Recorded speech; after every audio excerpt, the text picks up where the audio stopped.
Welcome to the Fly Fishing Waters podcast, where each episode dives deep into the art of fly fishing, bringing you short, insightful interviews with anglers of all walks of life. Each guest sharing some of their most memorable fishing stories and the most valuable lessons learned from the water. But before we start, this episode of Fly Fishing Waters is brought to you by Calderwood Customs, makers of handcrafted fiberglass fly rods built right here in British Columbia. Their rods are as beautiful as they are functional, and you can check them out on Instagram at Calderwood Customs or go on their website at calderwoodcustoms.com. So today we're going to be, I'm excited to be joined by Paddy from Paddy Ties Flies. How's it going? I'm really good. How are you?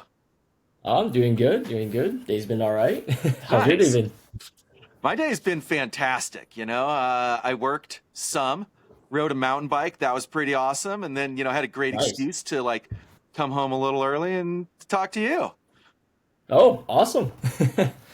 Well, you are our first guest, so this is going to be a very interesting experience.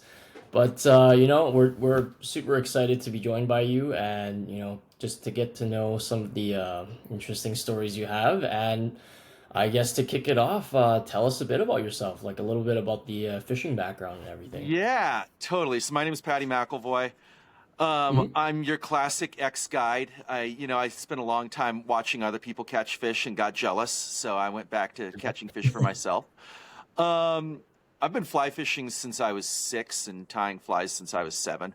So I've been at it a little while. I kind of believe there's like a genetic predisposition to being obsessed with fish and rivers. And I don't know, maybe I got that gene. My dad was a fisherman, so I think it Oh gets yeah, passed down. I grew up chasing trout around despite living in southern New Mexico, not a spot really known for its fishing, but mhm, nonetheless, there, made it work. yeah. Went off to college in north central part of Arizona and got a degree in outdoor adventure education because Oh basically I wow, just really liked playing outside. Um, yeah. and then, graduated and had to do something. So I thought to myself, well, how do I really play outside? Mm, And I ended up in the Wood River Valley in central Idaho because oh, it's a really, really good playground. yeah. We have world-class mountain biking, world-class skiing. I coach on our cross-country ski team here Yeah. locally. And Um, that's kind of like how it inspired you to start that. Because I saw that you had a website, right? yeah, I did back in the day. Yeah, I it was did. on your Instagram page, and I kind of snooped around. I'm like, oh, you seem to have like a camping or mountain biking kind of background, right? I have a lot of. I like to play outside. I'm like the classic. If I Mhm. just picked a sport, I could maybe get good at one, but instead I'd rather just do like 10. Oh yeah, Fishing is definitely my longest time continuous thing in my life. And yeah. definitely the centering thing I always come back to. But I really like slapping other sports on top of fishing, you know? Hmm. We'll talk about it a lot later, but my big thing in the last decade or so has been combining pack rafting and my love of Oh, wow. paddling whitewater Yeah. with finding fish in places that other people aren't. I think Mhm. basically, um, I just like really dumb fish, and Yeah. so I've managed to combine that with finding slightly obscure ways to get to really dumb fish. Um, Um, and I dig that. So I moved, after college, I moved up here, partly because it was just really, really good fishing, right? Like yeah. the Wood River Valley is a pretty unique spot. I can walk 5 minutes out my door to the Big Wood River.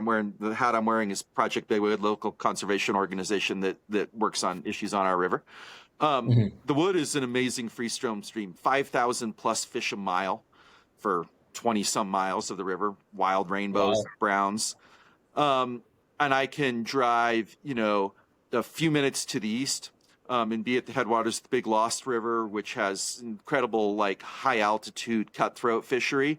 And then it flows Mhm. into a reservoir, and you get a really interesting tailwater, like The lower lost is one of the great secrets in fishing in the American West. I can say that on a podcast. One, because it's the first one, so there'll only be a few listeners to start.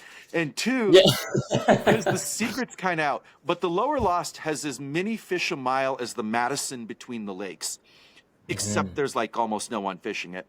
And then the river, my heart river here, is a river called Silver Creek, which is a very, very, very famous spring creek, right? Like it's PhD level spring creek fly fishing. But I enjoy it. I think it's a really interesting technical fishery. And I'm biased. It's where I met my wife, had our first date, got engaged, and got married. And so, I like it a lot. And so we have all that and a couple hundred alpine lakes.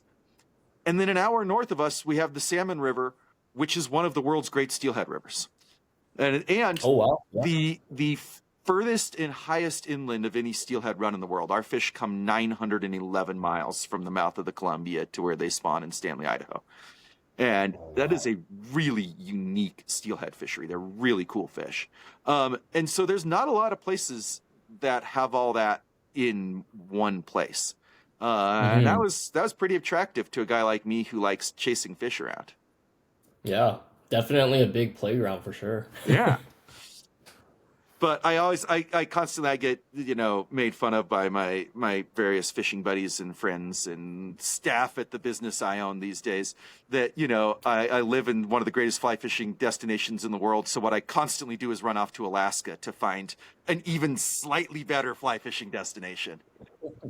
Oh, wow. Would you actually compare it just like slightly better? It's different. It's very different. It's an interesting thing fishing up there. There is such thing as fishing that is too easy, right? Like, no, if you want to talk about how many giant fish do I catch in a day, Alaska's pretty untouchable in the United States anyway. But I will say that it's one thing to go up to, let's say, like Southeast Alaska in September, late August, when there's 100,000 pinks coming into every river.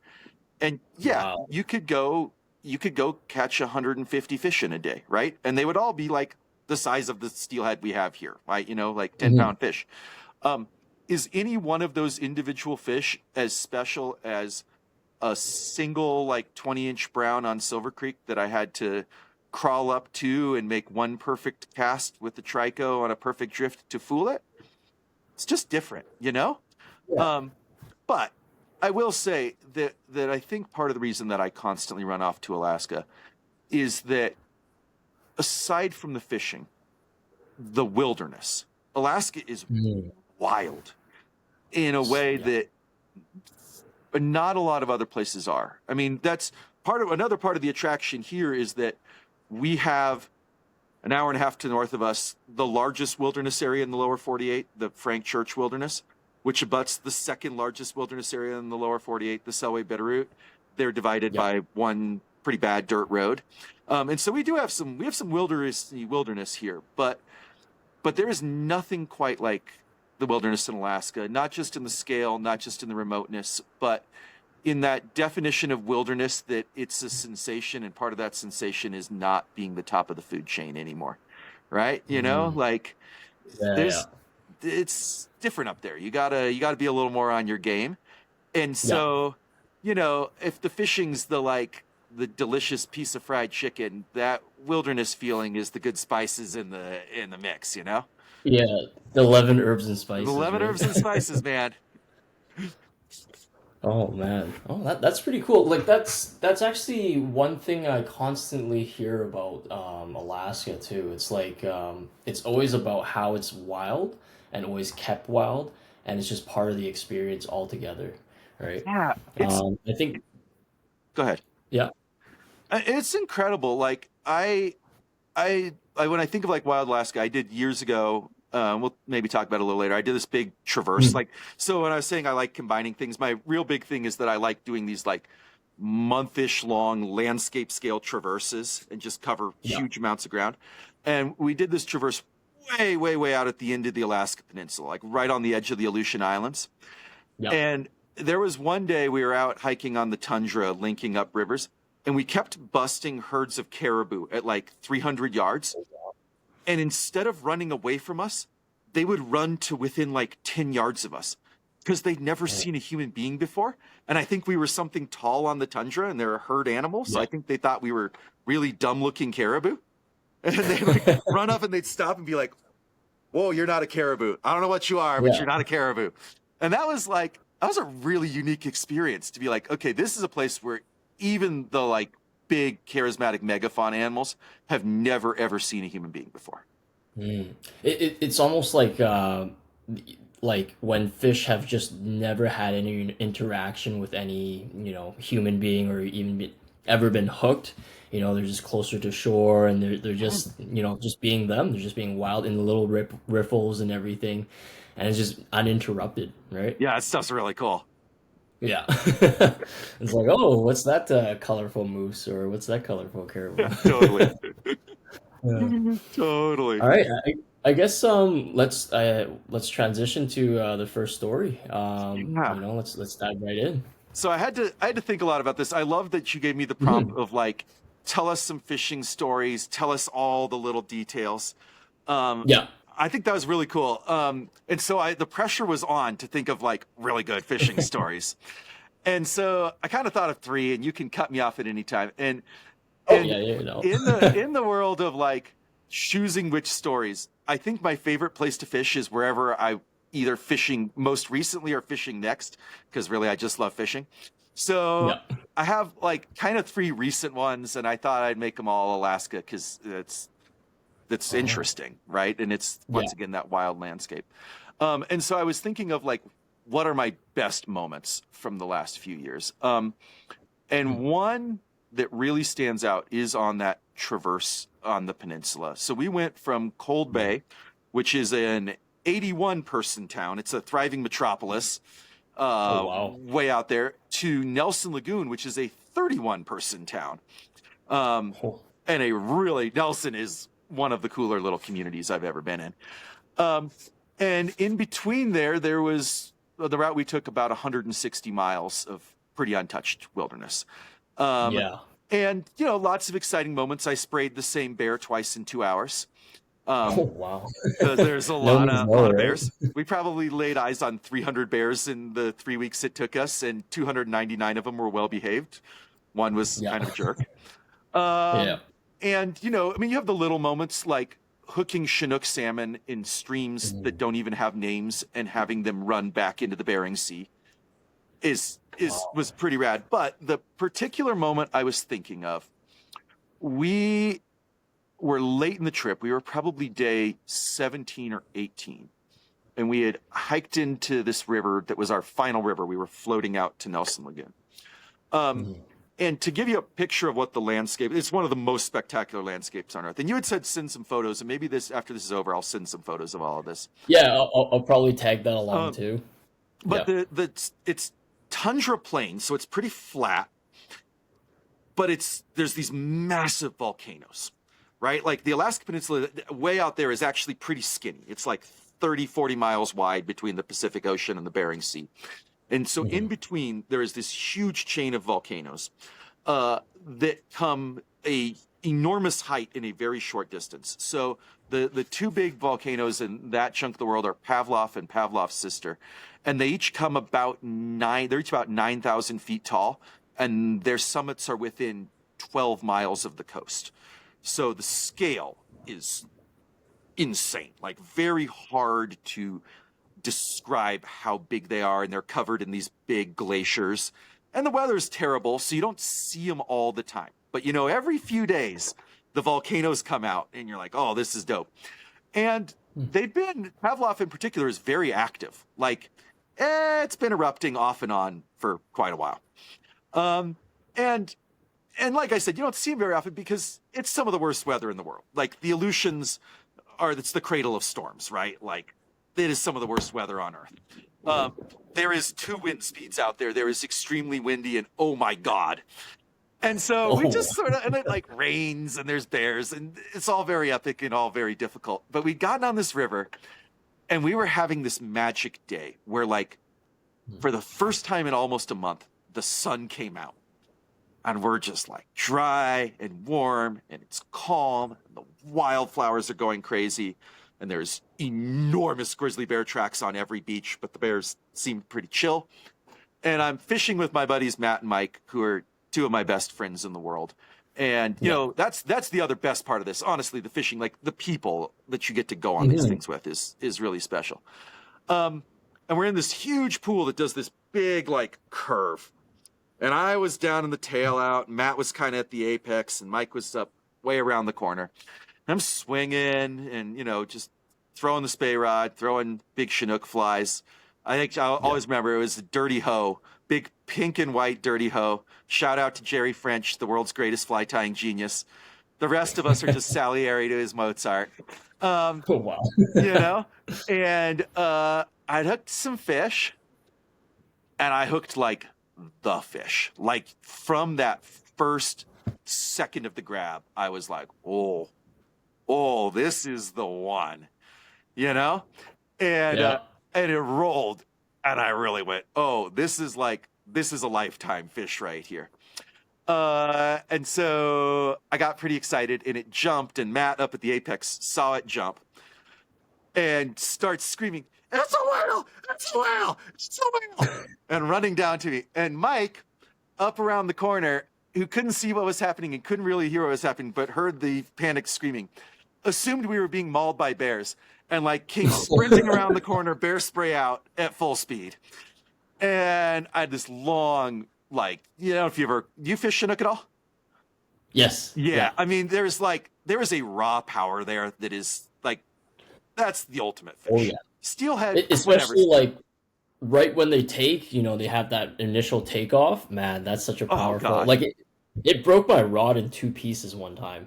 Yeah. No, I mean Chinook. Like there is no nookie like Chinookie. You know. Yep. So we finally land this thing, and it's, you know, one of those like 35-pounder, like just enormous. Can't even kind of get your hand around its tail fish. Yeah. And it was just like such a good moment with my friends. And I let it go, and I just decided I'm going to take a moment and sat down on the bow of the boat, and I'm sitting there, and there's this little rumble, and the volcano starts erupting in the background. Like, whoa. Big smoke plume comes off of Pavlov. And I just thought to myself, this is probably the most epic moment I'm ever going to have in my life. Like, biggest Chinook in my life, erupting volcano in the background, gorgeous day, some of my best friends in a wild place. Like, it's hard to have a better fishing experience than that, you know? Yeah. And that was pretty fun. I mean, that kind of stuff, it's highly addictive. Makes you want to come back for more of that. Oh yeah. You know, and so it's one of those things, like in that addiction, in my addiction to those kind of like trips in wild places, you're always like, I'm always planning what's the next thing. And so it's an interesting balance between trying to live in the moment of what you're doing now and live in the moment of your day-to-day life, and like chasing that addiction of the next like wild thing and the next sort of interesting experience. And the next year after that, that trip out on the peninsula, we were looking at some options, and Matt's wife got pregnant, and they were going to have a kid, and he was out. And Mike had an 18-month-old while we were gone for a month, and had blown his credits on a month out. So he couldn't really do next year. And I was, you know, looking around for options and maybe other partners.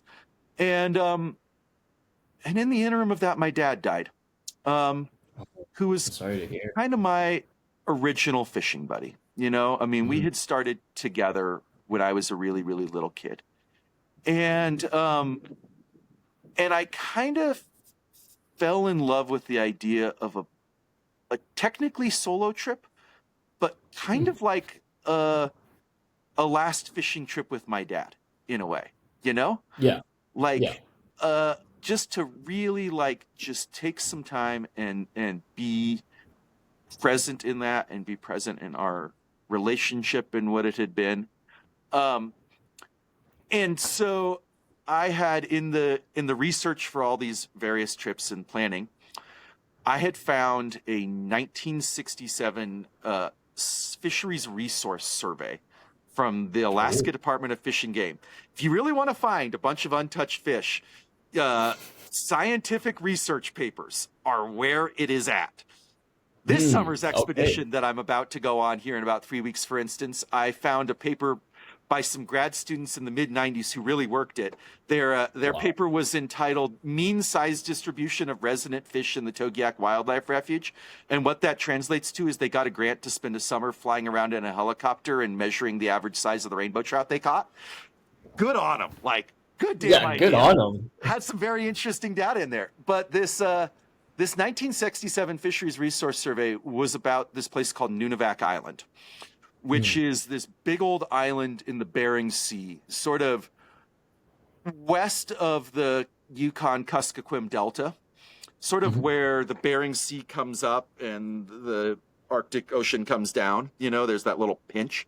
And Nunivak's a really interesting place. It's south of the Arctic Circle, but the terrain and the ecosystem is very Arctic. There's a bunch of muskox running around, for instance. The reason this study was so interesting is that it alluded to the idea that at the south end of the island, there was maybe a dozen rivers that had steelhead. And I realized maybe a dozen rivers that nobody had ever steelhead fished before. And I started calling fisheries biologists in the state of Alaska who worked out there. And I had about 3 of them who had worked out there be like, yeah, I've heard that, but I've never been out there in the fall when they'd be there. Let me know if they're there. And it was a 220-mile walk to find out. And that seemed about right for a month alone with my dad. And so so I spent 26 days alone on Nunivak Island. And I walked this big loop. And Nunivak is beyond the fishing, which is amazing. As a place, that tundra landscape is like one of the most stunning landscapes in the world. It reminds me of like some of the southern New Mexico desert where I grew up in its starkness, except that there's giant muskox running around looking like they're straight out of Star Wars. And it's the island's this like big shield volcano. So there's all these rivers kind of coming off the middle of the island. And they're all sort of big spring creeks. Like they're these hyper clear water. And they all have these like super fine jet black volcanic gravel bottoms. And as I was thinking about like a second moment, that whole trip, it's just like the magical feeling of walking up to river after river and thinking to yourself, I might be the first person to ever cast a fly in this river. Sort of never got old. That was a cool experience. But in a specific moment, I was on this river midway through the trip, really feeling my dad's presence in a very profound way. And I was down by the sea, and there was all these coho coming in. And there was like, what's really cool about up there is that these storms move through super, super fast. You're like kind of constantly, it's raining for 10 minutes. It's sunny for 10 minutes. The wind's blowing a gazillion miles an hour all the time because it's just sort of like pinched at the top of the Bering Sea. And so you get these like low fall, this is like late September, like shafts of light. And I'm swinging this pool and there's like these perfect, like glowing light coming through the pool and this black bottom. And as you're swinging, I could see the silver streak of the coho's back reflected in the sun as they came to destroy my fly. And that was like, that was really cool fishing. And it was the kind of coho fishing where like, there wasn't so many of them that it's boring. There's the kind of coho fishing where like, you're catching enough of them to be having a really good time, but not so many that they aren't individually special. Yeah. And that was really cool. And like I said, it really like felt like I was achieving what I was trying to do being out there with my dad. And then Yeah. beyond that, it's an interesting thing being alone for a really long time. Hmm. Because you discover if you really like yourself or not. Hmm. Because that's what you Oh, got, yeah. you know? Yeah. And you go a That's a little good point. nuts. Um, Yeah. but it also, once again, really makes you appreciate all your friends. And I thought a lot about all the various fishing partners I've had in my whole life from the time I was a little kid, you know? Mhm. And then I got to have at the end the really cool experience of walking into the village of Makoriuk. And this is the other like amazing thing about rural Alaska. We talk about what's amazing about Alaska. Small native village Alaska. Hmm. Some of the kindest, most wonderful people on earth. And Makoriuk's really interesting. The culture is Chupik. So they're an Inupiat culture, right? Which is the widest spanning language group in the world. It's essentially like across the Arctic. It's really interesting. Yeah. Like people in Barrow, Alaska can almost have an intelligible conversation with people on the east coast of Greenland, although they have been apart culturally for 4,000 years because that Hmm. language is still close enough. But the Chubik version of it isn't real close to the rest of them because they've been kind of out alone on Nunivak Island for about 3,000 years. Um, Yeah. and it's an amazing place. It's a true subsistence culture still out there. Um, I ate amazing dinner with a local family one night that was tundra blackberries canned in seal oil, which if you've been eating freeze-dried food for a month is incredibly delicious. It may be Yeah. incredibly delicious even if you haven't been. I don't know. Uh, but but getting to be out there with these people where I was recreationally on that landscape, right? Like I had gone there for reasons that are in some ways pretty selfish.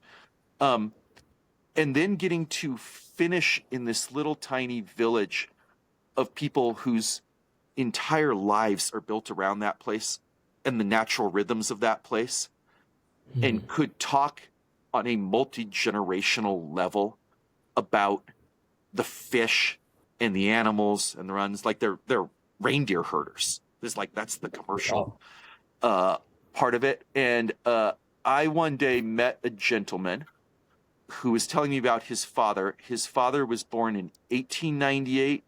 He died in 1998.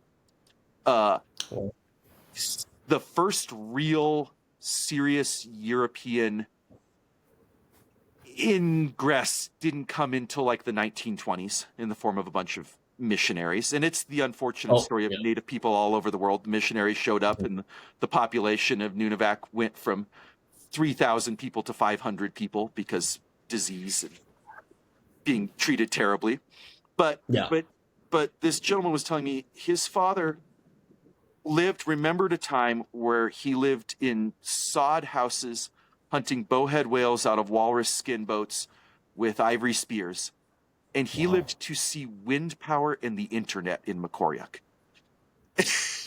That is crazy. That's That is pretty crazy. crazy, right? Like, Yeah. um, so the For, fishing for, was for pretty dope, globalization to hit.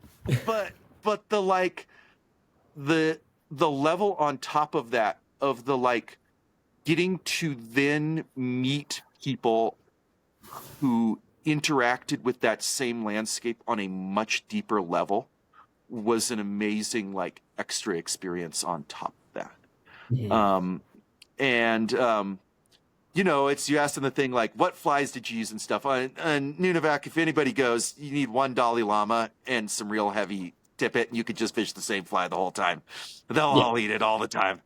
I mean, frankly, in most of Alaska, you need one Dalai Lama and some real heavy tippet if that's what you really want to do. Pretty much. Yeah. You know, in your neck of the woods too. You're Canadian, right? Yeah. I'm Canadian. Yeah. Yeah. Where are you exactly? So, Lower Mainland. Right now, I reside in BC Langley area. Okay, So, yeah, nice. I that's mean, British we're kind Columbia. of blowing it on the first one. You maybe should have done like a whole big introduction of yourself first before we launched into Oh me. yeah, yeah. Yeah, you got to do the second episode. It's got to be all about Ray. Probably, Um, yeah, or might have like a prelude or you something. might have to have a little prelude because I'm not how you really want to just start that. Um, you know, and so, like I said, that like getting to appreciate the landscape, you do want to like give that back and give that to other people. And so my sort of third thing, which is once again pretty selfish if we're being honest, but an interesting like after effect of this trip I did out on Nunavak was I met a really interesting dude in Bethel, Alaska. This guy named Justin Essien, and Justin owns a company called Papa Bear Adventures. Oh, And wow. and what Papa Bear does is do it yourself, largely rafting, fly fishing trips in Western Alaska, right? So let's say Wow. you want to go fish some of those really great rivers that are north of Dillingham, south of Bethel, and you don't want to pay for, $10,000 for a lodge, and you have a basic set of skills to keep yourself alive outside. You can get off a plane in Bethel with your waders on, a fly rod in your hand, and he's got a beaver packed with a raft, a frame, coolers, tents, sleeping bags, and he'll fly you to the top of the Connectoc or the Arolic or the Holitna or the Queetluck or the Good News Or the or, Kenai. any of the other best trout rivers in the world, Yeah. and float for 7 to 10 days, and he picks you up. Wow. So that actually kind of fits the bill for me because yeah, I have a lot of I row, I swing, all that. yeah, But then it's like you said, it's like $10,000, and sometimes it's like 10,000 US. So you're just yeah, like, right, which is whoa, nuts. you know. So he had helped me out in a very specific way. I had just cold called him because I had to get fuel, like fuel for my Mhm. camp stove out to Nunavak. Yeah. And you cannot fly fuel in essentially any form of commercial plane, right? Yes. And so Yeah. this was a problem. But there is a barge that goes out every 6 months from Bethel out to Macoriac. And there is a hazmat flight plane that goes out about once a month that you can pay a bunch of Wow. money. And so Justin put 3 bottles of fuel on this hazmat flight plane for me and hooked me up with a guy he knew a little bit in Macoriac, a man named Albert Williams, Mhm. who is Albert unfortunately passed away in a boating accident about a month ago, but incredible human being. And so Albert handed me off fuel. And so when I got back from that trip, I sent Justin a thank you email. And about 2 weeks goes by, and I think nothing more of it. And I get a very interesting email back. And he Oh. said, "Hey, it looked like you had a really cool trip. Congratulations." He's like, "I don't know if you'd be interested in this, but I have these pack rafter people emailing me, and they're interested in doing trips." He's like, "And I don't really know anything about that. I'd have to go scout routes to get permitting from the refuge." He's like, but it seems like you know a little bit about that. If I flew you around for free, would you be interested in developing some routes for me? Yeah, Mm. I'd be Hell real yeah. interested. I'd be very interested. So this last summer, I scouted a first sort of route for Justin. Me and Matt, who had been out of the peninsula, and another buddy of ours, Justin Petty, Yeah. sort of leveraged the pack raft. For people who aren't familiar with pack rafting, unlike a big, giant, heavy boat that you're rowing, a pack raft Mm. is a little tiny 6 to 8 pound one-person boat that rolls up to about the Whoa. size of a paper towel roll. Yeah. So they let you do magic things, right? And so in Western Alaska, there's all those rivers that I just named that everybody's heard of. There are also dozens and dozens of other rivers, some of them tributaries to those famous rivers, that there's nowhere to land a plane in the top of, or they're so small at the top that you could never float a regular raft down them, but a pack raft draws about, 3 inches of water.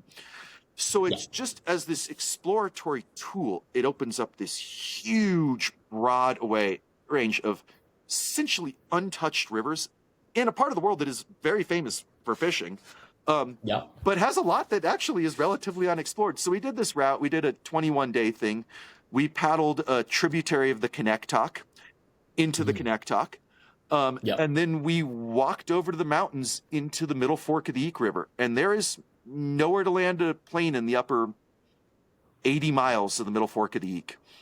But it's only a 9-mile walk from the Connectoc to be in there with a pack raft.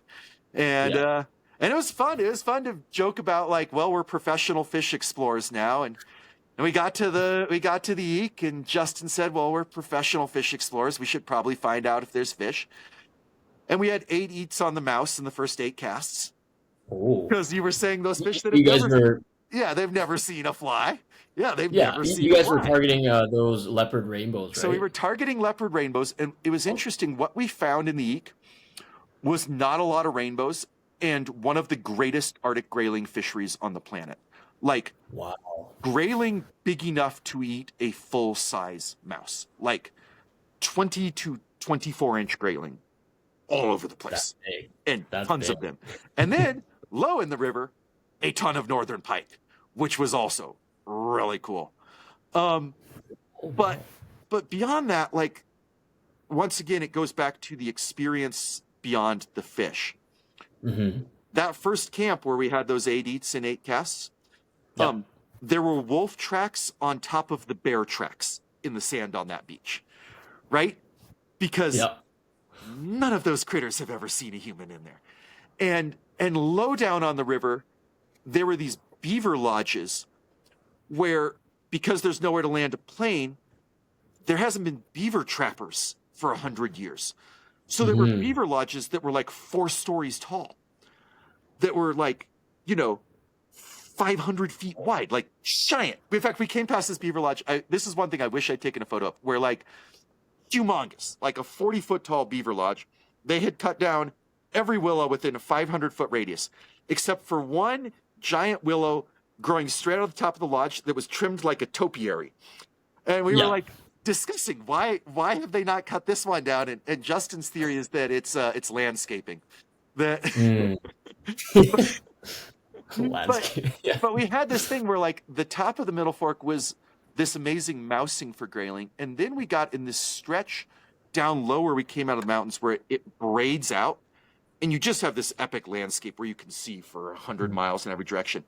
And in those braids, it kind of turned into a big spring creek, and we had a couple afternoons, and this is where I was coming to with the specific story, where Alaska, you fish all these big flies. You fish the bead if you want to catch a bunch of fish, big flesh flies. I like swinging like big pretty Yep. things because salmon will eat anything, and so you get to get all artistic with your fly tying. What you don't think of is like dry flies, and we got in this stretch where it braided out, and we had a couple of nice afternoons where these big old yellow mayflies started hatching, and these grayling potted up like they were fish on my beloved home river of Silver Creek, just sipping like size 12 mayflies. And when grayling are feeding like that, it's this amazing visual feast, because you see the big yellow bug coming down, you see their heads, and they've got those like rad dorsal fins. And so you'll see the rise, and the head will come up, and you'll see that big dorsal fin like follow the head. And we also saw with mice, I saw them like herd the mouse with that fin out of the water. It's amazing to watch. But just like walking around these braids and just sight casting dry flies to huge grayling in the middle of nowhere was like, it was really interesting fishing, because I was 3,000 miles from my house, and it was just like this incredible version of my favorite kind of fishing at home. And that was pretty cool. I liked that a lot. Wow, And that's really a picture you painted, because it's just I've never been, so it's almost like unimaginable at this well, but point. that's the thing, is that you can go, right? Like that's the other thing about these Western Alaskan rivers, is that because it's out on the tundra plain, they're not high gradient. You don't Yeah. have to be a very talented paddler for these things. This is approachable as a do-it-yourself. So this is my little plug here for my side hustle right now with Justin. We're jokingly calling it Papa Bear Packraft. I even started an Instagram for it. But it's a little bit to encourage people, like, go do these things yourself. I get asked all the time, like I've been doing various kinds of expeditions, fishing, climbing, skiing stuff for a really long time in my life. And people are like, how do you do that? That's impossible. You just go do it. Like, that's the magic secret, is like, you just go do it. The beautiful thing about being dropped off by a float plane in the middle of nowhere where the exit is 160 miles of hiking and paddling, is that you don't have any option but to do those 160 miles. So you're going to do Yep. them, and it's going to be great. Like, I'm a very average dude. You could see I'm not even like the most fit, very average dude, although I do Oh, like what playing is outside. it? But like, this is very achievable for mere mortals, and there Mm. is a lot of it still out there. I'm doing another. I got lucky. Justin asked me to do another scout this summer. That's where I'm leaving in Yep. 3 weeks, and I'm the route we're doing is going to hit 9 little creeks, 3 of which I am relatively certain have maybe never been floated before from their headwaters, at least. Uh, Interesting. and one of which, if somebody really wants to dig deep and find that mean size distribution survey, when those grad students flew into it for a day in 1997, they caught 13 rainbows and only one of them was under 2 feet long. That was 30 years Wow. ago. I don't know what it's like today. I'll have an answer Huh. for you in about a month and a half, but I have some Only hope. But we'll but only know after you find out. even if they're not there, and I just have a cool month in a rad place. My friend Phil's coming with my good friend, and I watch some bears fish, and I paddle some cool rivers, and you know, the juice will be worth the squeeze for sure. Oh, And yeah. it's a great excuse to tie a bunch of really silly flies. And I love tying Hmm. like basically pretty silly flies. Actually, like your flags aren't silly at all. Like I've seen them and I'm just like, man, that's a really good bug or that's a really good tie. Like every time you just raise the bar because you kind of separate your tying style like aside from other people because you add small little different things. Like for example, the most recent thing you had was the grizzly hackle where you had that sparkle Yeah. implemented. I'm like, holy crap, that's actually pretty cool, you know? Well, it's like I was a guide for so long. So I guided, I left out a little gap in the resume. So I guided for about 15 years. And Oh I'm wow. not a guide anymore. I retired from guiding 7 years ago, and I bought this retail outdoor store, Backwoods Mountain Sports, that I own. This was my winter gig for a long Oh time. Um, yeah, yeah. and when you're a guide, fly tying is all about functionality, right? Yes. Like, because the Yeah. reality is the average client is going to lose a spectacular number of flies a day, and they're going to find like new and exotic ways to do it. And so, what you got to like really distill down is like, what is the fundamental reason that any fish is biting this fly? And I'm going to just tie that part. But if you're like That. me and you're like, essential personality is excess is not enough, that's a Mhm. little tough. And so when you Yep. retire from guiding and you're just fishing selfishly for yourself and you're flying flies selfishly for yourself and for my wife, who is like, honestly, a much bigger fish nerd even than I am. Um, No. you get to really like lean into the silly details where like, Mhm. did that steelhead fly, will it catch more fish because I hand painted those hackles? Maybe not. But Maybe, maybe not. swinging flies, man, like that is a high faith religion, right? Like Mhm. that is a just like I'm going to step into this river and believe. And Yep. and so whether the fish care or not, if the fly that's at the end of your leader has that little extra bit of belief, I don't think that hurts, you know? No, not at all. Like for me, if I get really lazy with certain species because I know that they'll take it regardless. Let's say for coho, little chenille flies. Oh, yeah. Um, I would just tie a bunch of them. I even had an exposed tungsten head with just a chenille fly, and then I'm like, they're gonna take it, and sure enough, they did. Yeah. It's Okay. just about, like you said, stripping it down and having the most basics on it, which makes it still functional. Yeah. But for certain species, you and I both have certain characteristics in Yeah, terms we of got some tying, right? shared Like, it's got to tastes in be, how we tie for yeah, sure. I yeah. dig I It's dig like your flies. yeah. Thank you. Well, like certain flies and certain species, I kind of see that it, for example, steelhead, right? This is something it would be good for Chinook or even steelhead. Right. It's like special fish special occasion, right? Yeah, It takes that extra little bit. Maybe like sometimes these flies take like an hour for me, right? But I'm like, absolutely. like that extra bit of belief sauce, why not, right? Yeah, why not? Why not?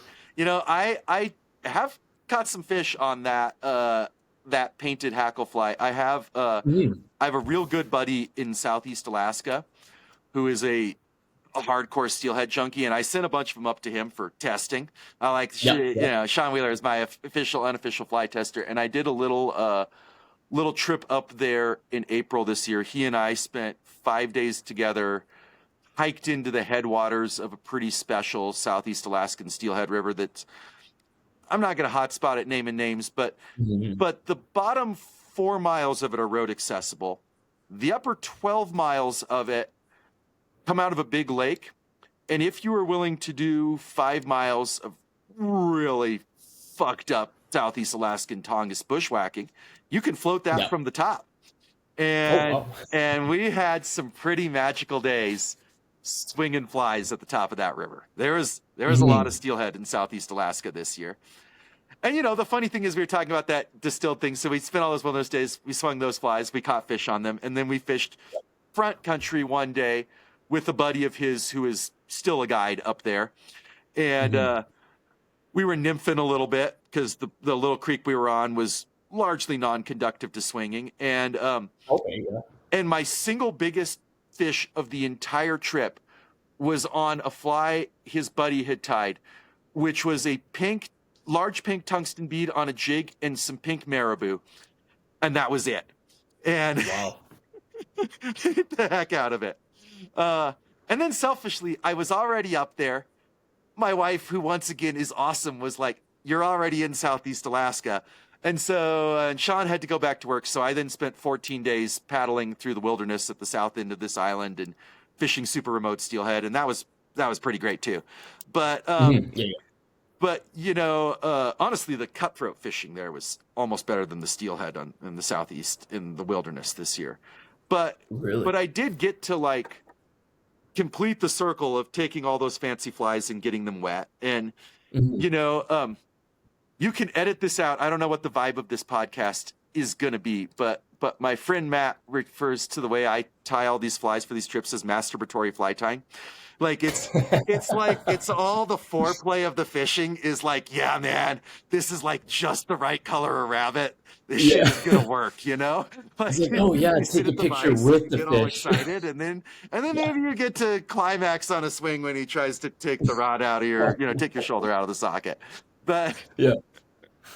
Oh, but I man. do think I think fly fishing without fly tying would be missing half the experience. When I I was feel guiding, that. I always encouraged my clients who were like really into fly fishing but didn't tie. I was like, you got to at least the midges you're fishing, like Mhm. at least like a rubber legs, like you gotta take that step.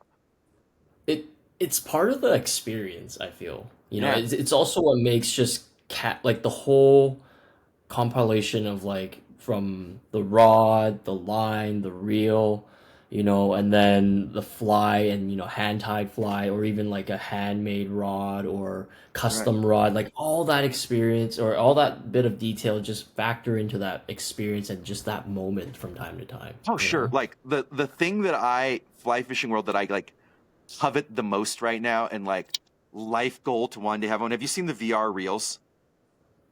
Yes, yes, I have. Yeah, Yeah. like Vlad's reels, like life goal to own one of those because that is an Mhm. incredible piece of handmade art by someone who is clearly like deeply obsessed with perfecting something and is like, Mhm. you know, there's not a lot of people out there machining reels one at a time out of solid blocks of titanium. Like that's Yeah, a I think there's only one other guy, and I yeah. forgot his name's like Matt something, but he does those 1912 perfect Oh, reels. I've seen those. Those are beautiful. You've seen those, right? Yeah, I've Yeah. seen those. I mean, Those things are like catching a fish swung fly is sick no matter when it happens. And it is. I am not picky about my fish on swung flies, by the way. I like kinks. I love chums. Low key, chums might secretly be my favorite salmon.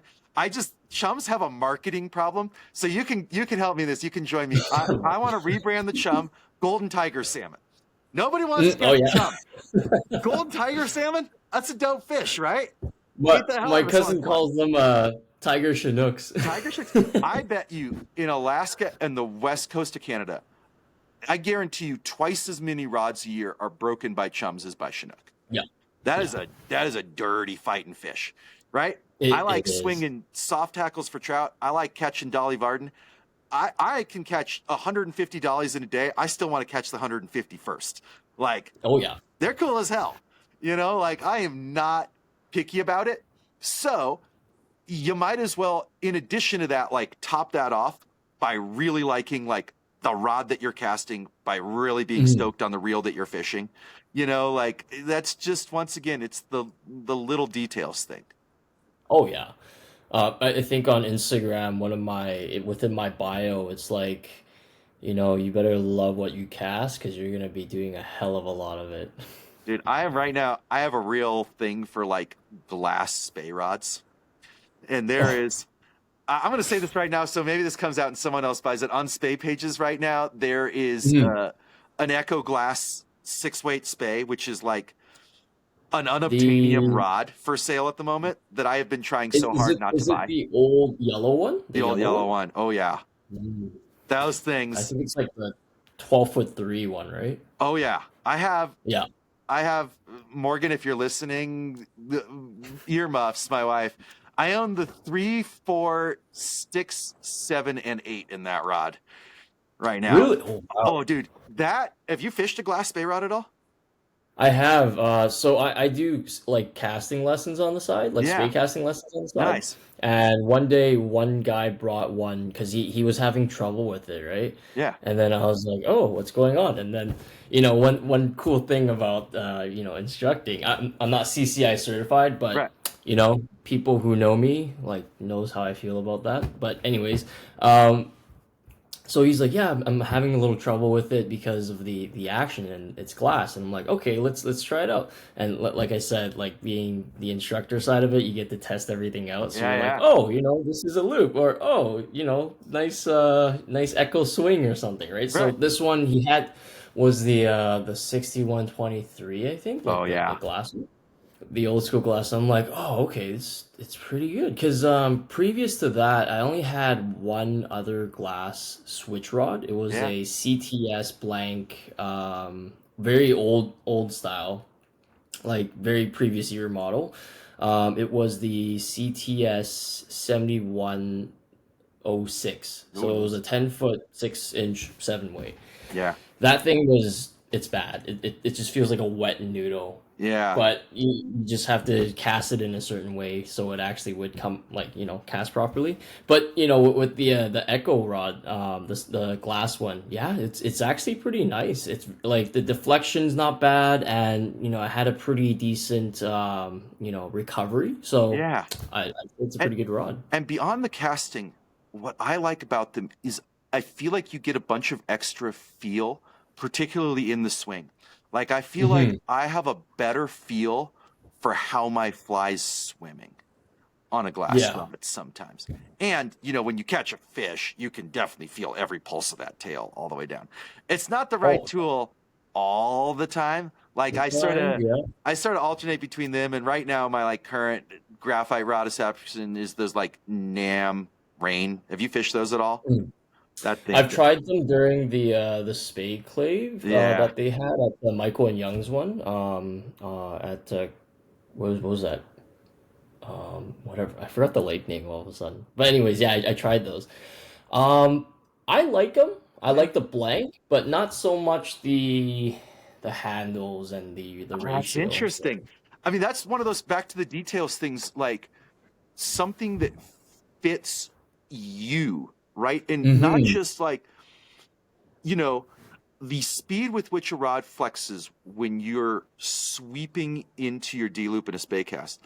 Yep. Like, there is a natural speed and rhythm with which a person wants to unwind their body. I think that probably Mhm. changes with time as we get older and stiffer and our shoulders work more or less. Yeah, Like, yeah. finding a rod that speaks to you and where you're at across that is like is not an easy thing to do, but it's pretty special when it works and when it happens. It is, yeah. I personally dabble in a little bit of rod or I wouldn't say construction, but like designing. Yeah. Oh, nice. So I'm trying to produce this particular rod right now, like mass produce, Yeah. and like this project was going on for at least 6 to 7 years now, It's quite the and project. that's your project. No, I said that's quite the project. Oh yeah, yeah. It was quite Yeah. the project because it started off with like just the passion, and then it reality checked in because for me, I had to try so many different brands just to see what kind of characteristics I like, what kind of characteristics on the market, Yeah. and then what I liked about those rods, what I didn't like about them, and then a lot of things. For me, I'm very picky about like the components, Yeah. and not even just that. It's like how the ratio of the rod handle affects the blank, right? Sure. So I'll give you an example. It's like you ever fish Beulahs? I've cast some Beulahs, but I haven't like extensively fished them. Okay, okay. So like the Beulah Platinum series is one of the series I always go back to because it's like the line of rods that come in a variety of sizes and weights. And one particular one kind of taught me a lesson where it's like it was 10 foot 8 7 weight switch rod. And the cool thing about that rod was like it had that feel to it. It had all the deflections and the good recovery where it just springs out, right? At that last moment where, as you make that forward cast and you just snap it, it just like springs out the line for your cast. It's almost like it made it very easy, right? Yeah. But the interesting thing was the handles and the sizes of handles and the width of it were all different too. So, for example, one of the 11-foot 8 weight switch rods, their handles were much thinner than compared to this 7106. Yeah. Or sorry, 7 foot, sorry, 7 weight 10 foot 8. Okay. So they made it specific, or at least my interpretation is that they made it specifically like that because when you have more blank, or sorry, when you have a small blank and you have, or sorry, a short blank with X amount of handle, it kind of gives you this feeling where it dampens certain Sure. feelings, right? So, like in this instance, because the handle was slightly longer for the size and it was a little bit thicker, it made picking up line easier, Well, that is interesting for sure. right? Because that's a place that a rod can fall apart, especially a spay rod. Like Hmm. you can, if you don't have enough oomph in a tip to start Yep. that lift, you'll never get it. I can't wait to cast No, one of your rods, dude. You got to complete this project.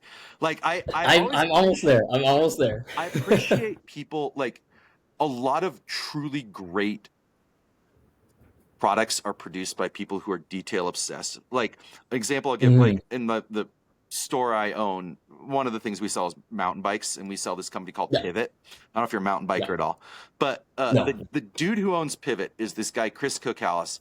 He's a very Mm. weird dude. I've met him, but the only thing in life he really cares about is mountain bikes and producing like the best possible mountain bike. And he is detail obsessed to an insane extent, to the extent that like they have these custom grips on the bars. That was a Oh three-year wow. project for him to get the durometer of the rubber on the grip just right. Right. And so like, 3 years. yeah. And the bikes are epic. But the takeaway from that, right, is that like people who are like, I'm going to dial down to the essence of what, of all the details of what I think makes the ultimate thing for my use case, Hmm. tend to produce great things, or at least great things for other people who have similar use cases. Yes, yes. But it's tricky too because sometimes what you have in your mind and what you're crafting and what you're Uh-huh. kind of making it may not fit other people within that Sure. market, right? And that's And okay. but that's okay, right? You're just making something and hopefully someone out there would have the same vibe, right? Right. Everyone's different. Everyone has a different casting stroke. For bikes, it's like everyone has a different standard. Like, Yeah. that maybe they want certain suspension to a certain level that dampens at a certain Sure. situation, right? So yeah, it's always like that. Yeah, that's awesome. So are you gonna try to like, is this you gonna try to make like full on business out of this? What's the goal? Yeah, that's pretty much it. I do want to make a business on like with it, and with Fly Fish Waters. That's like I just started that as an apparel brand, but then Yeah, I'm like, oh, you know what? I've always had I always have this creative energy where it's like I want to create things, I want to make things, I want to design things, I want to do this, but then, there's a lot of things that I just need to get out. So another thing within Fly Fish and Waters, I'm making steelhead keychains. oh, cool. That's awesome. Yeah. So I'm like, oh, that seems like something I always wanted to do, and hopefully others enjoy it too. But then it's like, yeah, we need that, like something in our keys, and just remind us that fishing is still there, right? Absolutely. Totally. Totally. That's Yeah. awesome. No, man, like I said, I cannot wait. That is gonna be really cool. I think, and Oh yeah, producing rods like that is a high bar, right? Like, it is a high bar. Like all the small little details always, that's why it took so long. It's like it's always the small details for me. Like, right. for example, and it depends on the manufacturer you work with too. I had one manufacturer that kind of went lazy on me because I was Yeah. ordering prototypes, and they just sent all of the blanks in different lengths. Yes, that's good. But the handles were all the same like same length. I was like, Mm, dude, that's not what I'm doing here. no. Right, that's So, not how you do it. But the funny thing is it was almost like this crazy coincidence because I learned something out of that too. Like for me, I basically used a two-handed rod for almost every scenario. Trout, 10 foot three weight or 10 foot three weight, right? sure. And eventually I'm gonna have a line where it's like from three all the maybe from 2 weight all the way to 9 weight, right? So that size, the original handle design I had was actually meant for like an 11 foot rod, like a Yeah, 7 or 8 weight, and then that length actually worked out for a 10 foot three weight. I was like, huh, that's I cool. don't hate it, So can I ask right? you a techie question? Because this is one of my like Yes, little sure. detail obsessions, especially with two-handed rods. Hmm. The head you fish on that rod, Yes, to say it makes an enormous difference would be a huge understatement, right?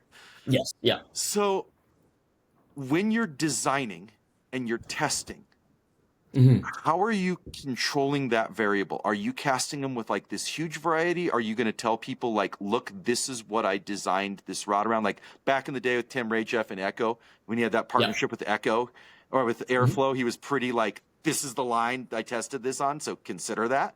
Like, Yep. what are you doing there? And I guess where I'm going with this is like, are you going to like join the bridge guys and come out with some lines? Because you have this opportunity here. The rod's the tough part, right? Like, what's the thing in Hollywood where you have like your Oscar, your Grammy, like all that stuff? You could achieve this where you built a rod, a line, a reel, and you tied the fly and then swung a fish. Like, Yeah. you're getting there, Ray. I know what you mean, and for me, it depends on your fly and Okay. what Yeah, style or yeah, what yeah. what weight of fly you're going to be using, right? Because sometimes a 10 foot three weight, it's not just like what kind of line you're going to be using, it's like what obstacles too. Sure. So through testing, it's like I had like the 10 foot three weight was kind of a fail because of the length itself. Reason being is because once you're just trying to reach maybe 50 feet, then you have to account for wind, Yeah, right? absolutely. As soon as you have wind, it just tears apart whatever you're going to be casting, right? Yeah. And it only can do so much. And then there's going to be another line. There's should be another line where it's just like 11 foot, where it could bust through the wind, cast certain lines, and cast certain fly, weighted flies, Yeah. right? And then, in terms of the control of what lines, I have this feeling that most lines are universally within, that particular grain window. They're all going to be castable within a certain weight, right? Sure. Or within weight. But, there's always the certain things you can't get rid of. For example, short rod, yeah, you'll probably have to use like a short head, like an OPST or a Scout, right? Sure. Like an Airflow Scout. And then, you know, touching towards the bridge lines, right? That is more of a particular style of fishing. For It's sure. like kind of semi mid belly lines where it's like between 20 something, 26 feet and so on. But Yeah. you're limited to what you can use. Yeah, So, I can't cast a giant intruder or a dirty hoe on a winter tide. no, I no. I know that the dudes at Bridge can, but I sure as heck can't. Yeah. But that's the thing. They're not made No. for that type of casting, right? My cousin, like he's a pretty good caster. Like me and him, we always trade notes in terms of like, oh, what this rod feels pretty good. Try it out, and then we're like, all right, let's try it, and then we just go casting sometimes, right? He always pushes everything to the max, to the limit. For me, I usually like staying within the grain window. Yeah. Sometimes he likes to push it. Like for example, one of the Beulahs, for example, the eight. This one's a spey rod. It's like the Beulah Platinum 8124. So he sold me that rod, and I love because I love Beulahs. But at some point he had to let it go because it wasn't something he need or could use anymore. Sure. So that rod was a bit too. I think there was a like production error as well Mm, because all the lines I was casting that made it feel good was a 7 weight spay. So it was like interesting. 1 grain under, right? Yeah. And then Yeah. he was like pushing 8.5 weight kind of grain window, and Yeah, he's then he's like, overloading yeah, it. cast. Like he still bombs it out. It's like he just all the way to the other side of the river, but then it just didn't feel right. And is he a little bit of a naturally faster caster? Because like my wife, who is a beautiful spay caster, like a ninja Mhm. with a spay rod, in Yeah. general, like him, likes to be a fair bit on the heavier side of a grain window. And I'm more like Hmm. you. I like to be kind of right in the middle, maybe even a little light. I like it to Yeah. feel a little faster. And she likes to load that cannon up and shoot. And sometimes I'm like, well, is it just that I suck compared to her? Or is it like, but she likes she is not that like she does not like the glass space. She does not like to slowly Mhm. drive that truck around the corner. I don't know if you ever saw like Spade to Z back in the day where they're all like, we're driving a semi Oh, truck around the corner in that sweep. She yeah, likes to yeah. drive that Ferrari around the corner and like kick the tail out, you know? And so, I think so. I have a theory on that. So basically, people who like to cast on the heavier side, yeah, you do need to handle the rod where you can at least hold the line because once a line gets to a point where it's too heavy for the rod itself to, just even break the water tension pulling it up, you need to muscle it in order to make that cast. I mean, the rod itself would still, recover after the cast and make that nice spring, hmm, spring of a cast. But the heavier it is, it does make it a little bit easier.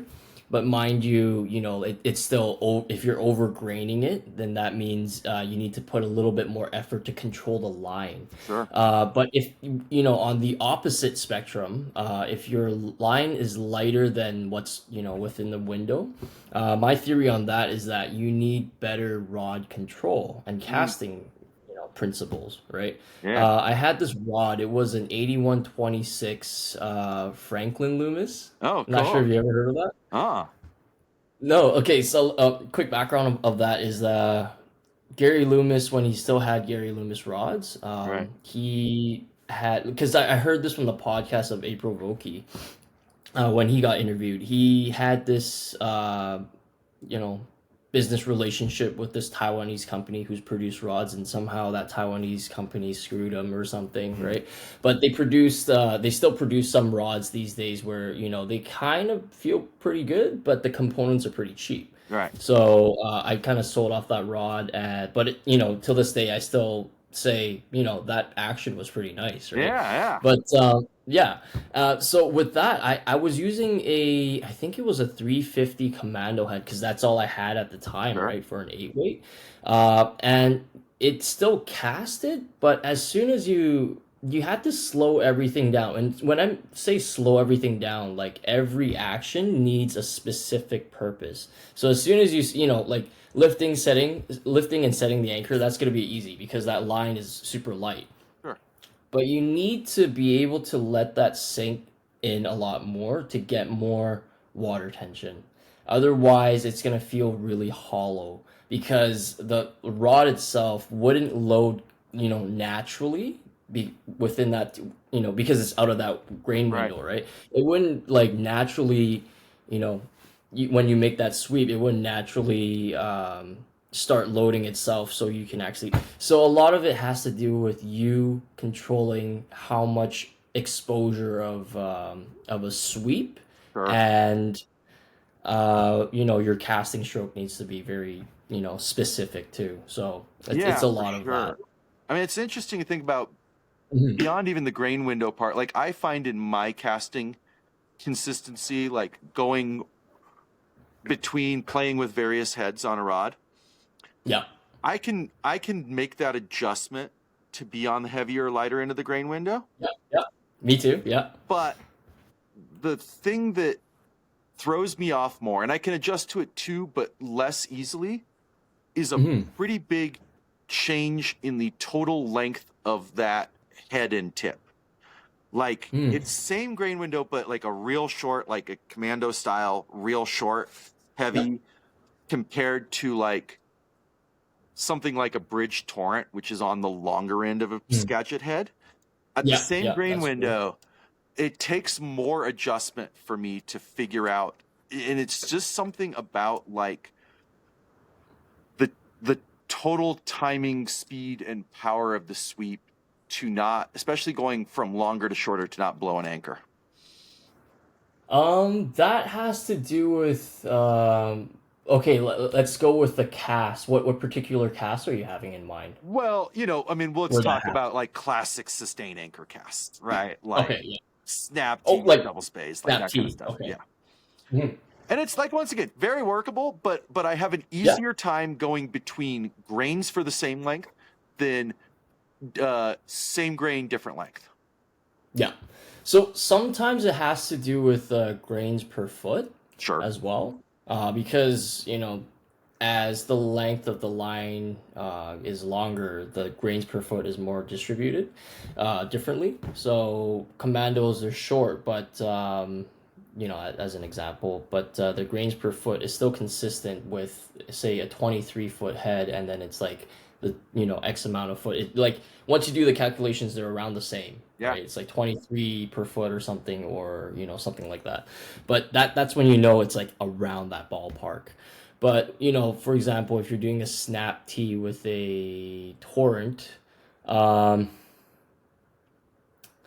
yeah, it still has to do with like whether or not that particular line and rod is a good length for Sure. each other, the ratio, Absolutely. right? Like typically it's like 2.5 times to three. That's like kind Right. of the golden, right? Yeah. Other than that, it's like a little bit more on the you'll need to single spade more or Yeah. snake roll more, right? Yeah.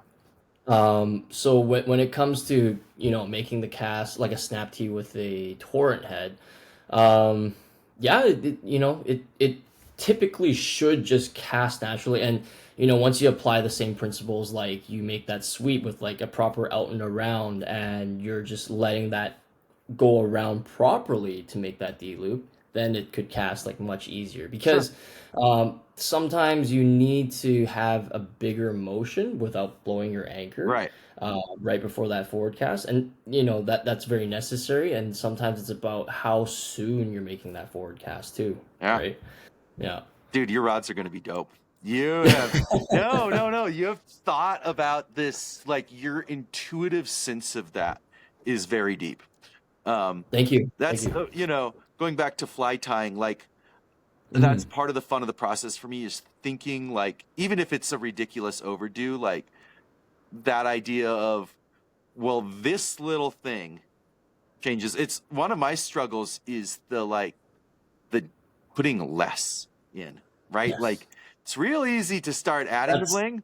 subtracting the bling That's is a that's lot. I mean, going back to I that, think like that fly with that steelhead fly, I was fishing a lot with the fancy mhm, hackles, and my friend Sean and I up on that river in Southeast Alaska. Fly fishes, right? It has great profile. It swims really good. It it looks good in the water, and then we were catching fish on it. mhm, Doesn't cast ultra well for a largely marabou and fin raccoon fly, right? yeah. Feather Well, based fly part that of kind of it, casts like a rabbit based fly because it's mhm, just like there's a lot going on there, yeah. and so that's like my next tweak on those is going to be like similar profile, same materials, but I'm going to dial back the shoulder quite a bit. Mhm, And yeah. the shoulder under those was American opossum, which is Mm. makes an amazing shoulder. And it has like that polar berry, like Oh, translucence, yeah, yeah. Yep. but it's pretty stiff. And that's Mm. great in the water, but it's not so great in the air. And Wait, I think I'm gonna so dial it is back a it little like bit. stiff at the tip or stiff at the base or It's kind both? of stiff all the way down.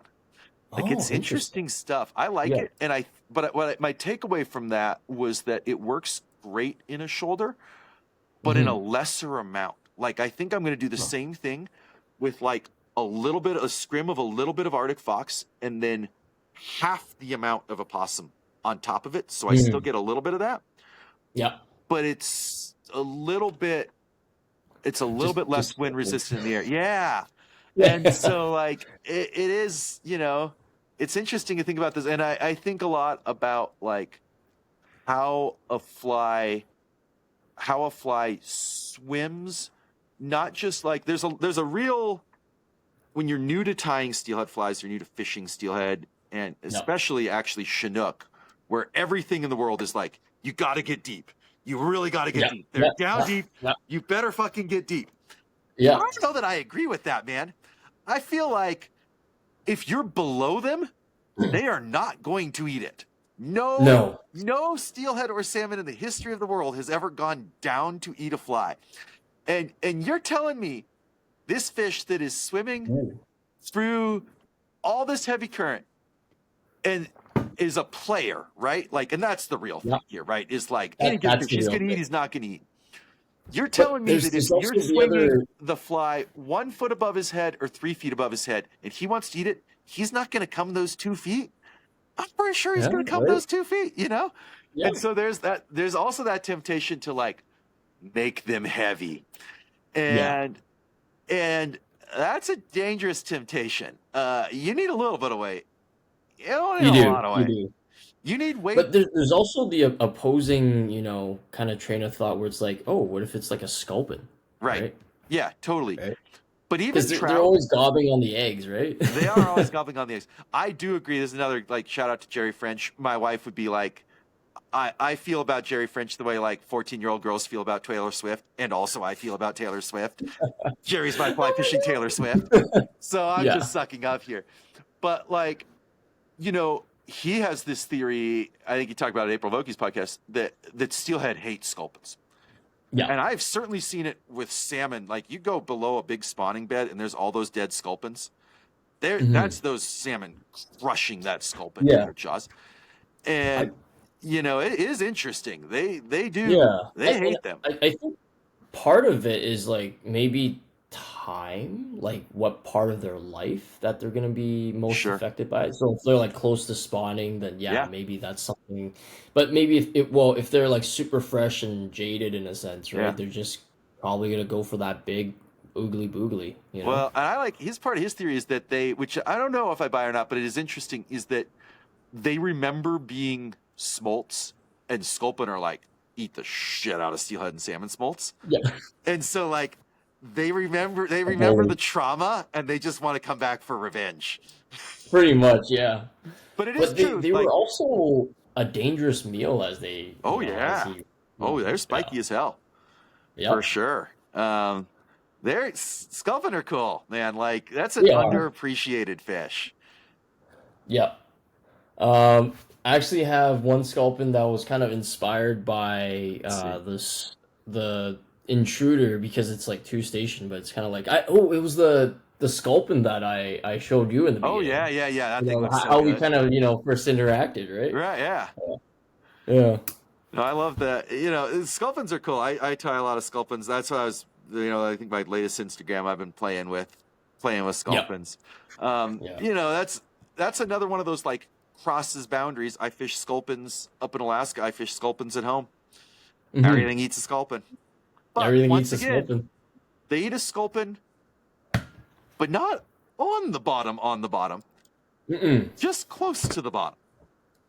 Yeah, it's close to the bottom, and the cool thing is when I started getting into the sculpin kind of frenzy as well, like as I was kind of developing this fly as well, um, I was watching YouTube videos on how sculpins looked Mm-hmm. and how they acted in the water. So most of the time they're like wearing a parachute in a Yeah, sense, right? Because totally. they can't really swim that well. They don't really have that much of a bladder, and then they just drift into the current. But they're just kind of like, like from the bottom, they're just like here and just moving back and forth, and they can't really do much. So that's kind of the inspiration where it's you got to be close to the bottom, but still at the same time, it's like the profile is the biggest thing, right? Yeah.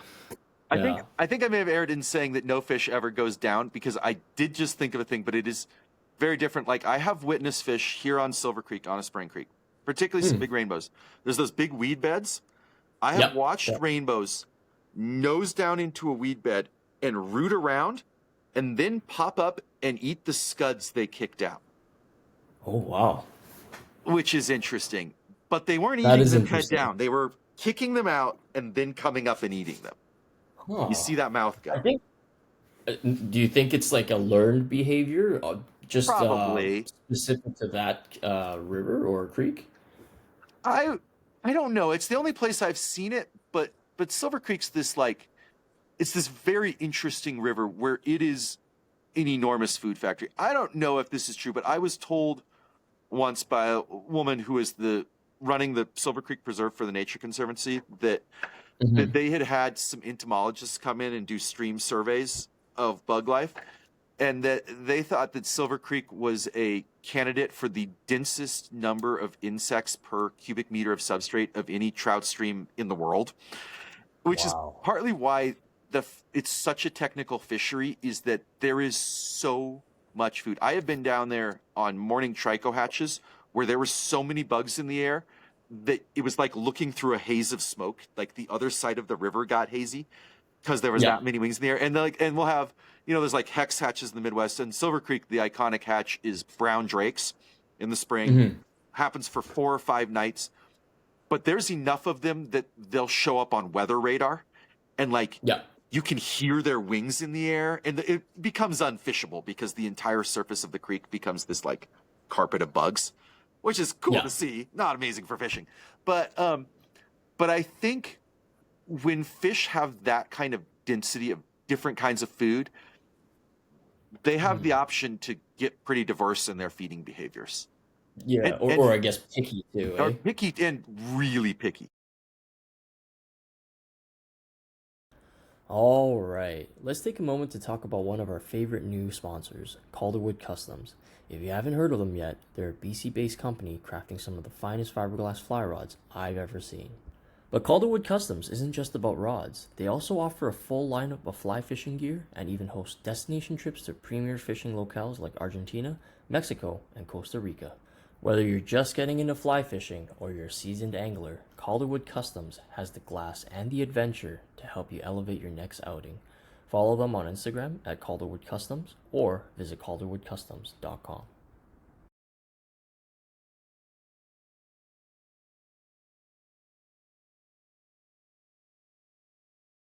Really, Hmm. a quick like we were telling fishing stories. I was down on the creek one time with this lady who was awesome guiding. The when I was thinking about fishing stories, I was trying to decide between recent Alaskan stuff and then like guiding stories, which is not my fish, but in some ways were more satisfying. In particular, I thought Hmm. of like some kids I guided back in the Yeah. day who were ninjas, and maybe we'll come back to that. But I was on the creek one time. It's a big trico morning. There's tons of fish hatching. Fishing with this awesome lady in her late 70s, been fishing her whole life. And we got really locked in on one particular fish. There was this big, like, hin brown, maybe 22, 23-inch fish under a cut bank. And it was rising, but not crazy steadily, given the number of bugs coming over it. Yep. Every once in a while, you'd see this big rise. And then 10 tricos would come over it, ignored. And we threw everything in our box at this fish. And the weird thing about the creek is they're very picky, but they're not very spooky. It's an extremely famous river. They see fishermen every single day, right? Yeah. So they get really picky, but you can cast at them forever, and they're going to keep rising. They just might not eat your fly. Oh, interesting. And this fish, so we fished at it, ignored, and I finally got smart and we stopped and got out like binoculars and just watched it for a minute, right? Yeah. And here's trico, and one bug comes down, and it's a spinner, but it's got like one wing up, and it gets eaten. And I'm like, oh, that's interesting. So I cut off a wing on a little trico spinner. She makes the cast, and the fish noses up and drifts with it for like 3-4 feet, like nose on the fly, looking at it, rejects it, goes right back to fishing, right back to feeding. Like, what the hell? It's perfect dead drift. And, tricos, I don't know if you get a lot of tricos up there. It's tiny mayfly, right? Like, these are size 22s, 24s. The males are tiny and black. The females, which are like 1/5 of them, are tiny and kind of apple green. And I was like, okay. So I got out a female colored one. I cut one wing off. She missed the cast by about 1 foot. And that fish moved over 1 foot and ate that fly. That fish was eating one-winged female tricos. That is a very, very picky fish. Now, the postscript to that story is that it ate, and then she missed the hook set and looked over at me and goes, "This is an exceptionally beautiful version of hell." Yeah. Oh man, that's such a good way to put it. But yeah, I mean that was really cool. I guess I mentioned like fishing with the kids. When you're a guide, the people are what make that job, right? Like if all you're interested in is a guide, if you're interested in making money, you're an idiot, because no one has ever gotten rich as a fishing guide ever.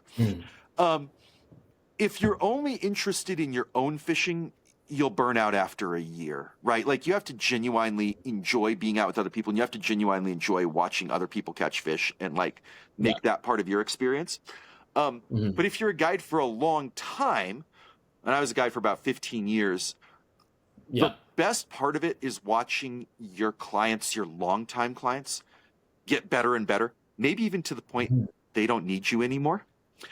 And I was exceptionally lucky. When I started guiding, I was a really young man. I was 22. I was right out of college. Oh, wow. And I just sort of fell into doing a lot of guide trips with kids.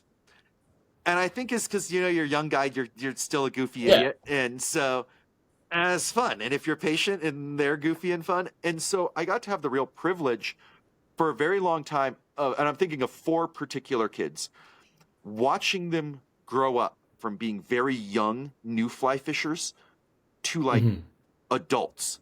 And so this client's something, it was a pair of brothers, Carter and Wyatt Lewis, who I started fishing with. They were each, I think Wyatt was 5, Carter was 7. This boy, Augie Rose, who I'll never forget, like, he was 8. His dad dragged him along. He was not into it. It was a cold, rainy day. He was ready to be done 30 minutes in. And then he caught his first trout. And then we could not drag him off the river. And at the end of the day, his dad, Jeff, who is still a very good friend of mine, jokingly said to me, he's like, "Well, there's another kid who will never be president." And I knew that because he's now a young adult and he's a fly fishing guide, so he'll never be president. But the story I'm really thinking of here, tying back to Silver Creek, the most naturally talented client I ever had in my whole career was a young woman named Gigi Jones. And Gigi, from the time I think she was maybe 8 the first time we fished together, was just this hyper naturally talented sniper of a fly fisherman. And I remember this night where she was maybe 10 or 11. She was pretty short as a little girl. Yeah. She's a little vertically challenged still as an adult. But we were out on the creek on an evening, TMD spinner falls, other people around, but plenty of fish, 10,000 fish a mile on the preserve. And there was this big rainbow, like 20 plus rainbow, rising on this crazy little seam where there's this like big eddy thing. And there was like a weed bed on the edge of the eddy, a 1 foot window, and another weed bed, and this big rainbow rising his head off in between because no one could touch that fish with the drag-free drift on a cast, and he knew it. And Gigi was such a sniper that we could go out on the creek on this hyper-technical river where they eat one-wing female tricos, and I could just like point at fish and be like, catch that one next, and she'd make it happen. And when she saw this fish, she's like, that's a big one. I'm like, that's an impossible big one. She's like, no. And we weighed out, and like, she's so short. I mean, it was probably up to my thighs, but she had half an inch of freeboard before the top of her waders. And that cast, you had to do this crazy like reach cast around the weed bed. There was going to be 1 foot of dead drift that fish was going to have to eat 6 inches into that dead drift. And she sniped that fish straight out of there. And downstream, I heard this like older gentleman like saw it jump. He looks up and I heard him from downstream go, "What the fuck?" And she's just this like giggly, goofy little kid. Just like, look at this one. And her mom, who is, let's say this, I love her mom. I fished a lot with Kelly. The supernatural fishing genes clearly didn't come from her mom's side. Couldn't buy a fish all night. And her daughter is just snipering them. And like, you know, and now she's this like amazing like adult, right? Like she's a real person now. And and getting to see and Carter, those brothers I was talking about, like I'm going to his wedding later this summer.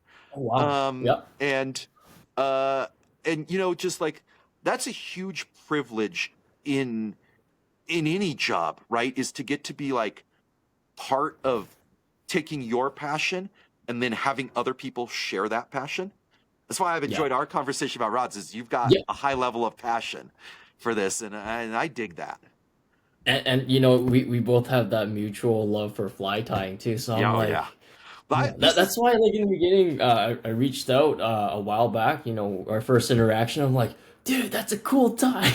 This is like the fly tying podcast that I want to exist for my own selfish purposes, but will not exist because the audience will be like 7 people. Is just like really, really good fly tyers. Just like several hours of going stupidly deep on fly design, on just like this pattern, like why the hell did you do this? Like, let's start with like hook selection and like thread and work forward from there at an obsessive level. Is it mass market? No. Is it more than 10 people market? Also no. But I want it. I too. Yeah, me too. Because you know, every fly I make, and I only have like 2 original designs, and I like every small component or small like hook and all those things I pick specifically for a reason. When it doesn't happen, when I'm like listening to some fly fishing podcast and it doesn't happen, it drives me insane. I'm not going to name names of podcasts because it's a great podcast, but I'm listening to this podcast with George Cook about swinging Chinook, right? George Cook. Which one? Wet fly swing. Which I heard that one. Like Dave does an amazing podcast, but he's interviewing George Cook about fly selections for Chinook, right? George Cook has probably swung more Chinook than any other human who has ever lived, right? Yeah. And George starts to go deep, like just starts to go deep about like, here's my top 5 colors and the situations that I would fish each of these. And Dave let him get through one of those 5 and then cut him off and change the subject. And I'm like, I want the other 4, man. I want the other 4. Like, this is my request. Get George Cook on your podcast and then ask him. He's going to be on my list. Finish the thing here. And like, he designed his flies. We talked about that, like going a little less. You look at his Chinook flies. They're very clean.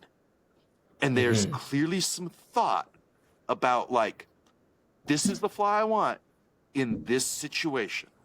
This is the fly I Yeah. want to huck mega with.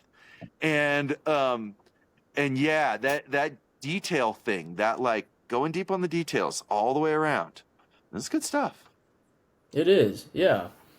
Like back to the fly scenario. I in the beginning, we all start off with like over tying or Oh over, yeah. putting material, right? 30 years on And ice. then later on, yeah, yeah.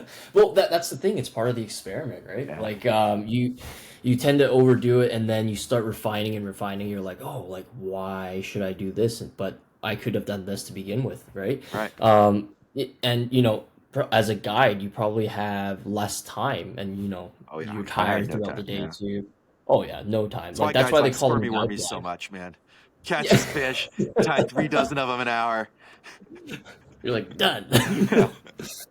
But that's the thing. Like the guide flies, there's always like an in between or the whole 9 yards, right? Yeah. Like for me, intruders for Chinooks, it's always gonna be like whole 9 yards Oh yeah. because they're just a lot of fun, right?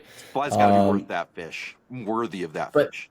oh yeah, but it's like you get to the point where you start refining and you're making it as big of a profile, but at the same time still has that profile, Yeah, as little without it material being as too. possible with that profile. Exactly, because I think as what stifles us as swing fishermen like Yeah. two-handers, it's the casting sometimes, Oh right? sure. I like for It me, doesn't matter if you I'd have rather perfect put fly if on. it lands like this and you never get it under tension. Yeah, exactly.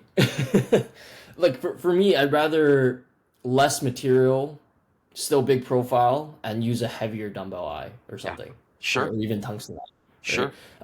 So it cuts into the water more rather than you're forcing something that is already at a disadvantage, right? So Chinook, on average, been given situationally, Hmm. clean, slow swing or a little bit of a pulse? Both. Yeah. So you can do both. I've been Um, pulsing a lot more lately. yeah. So Ah, me too. So I've been savage doing strike. this thing.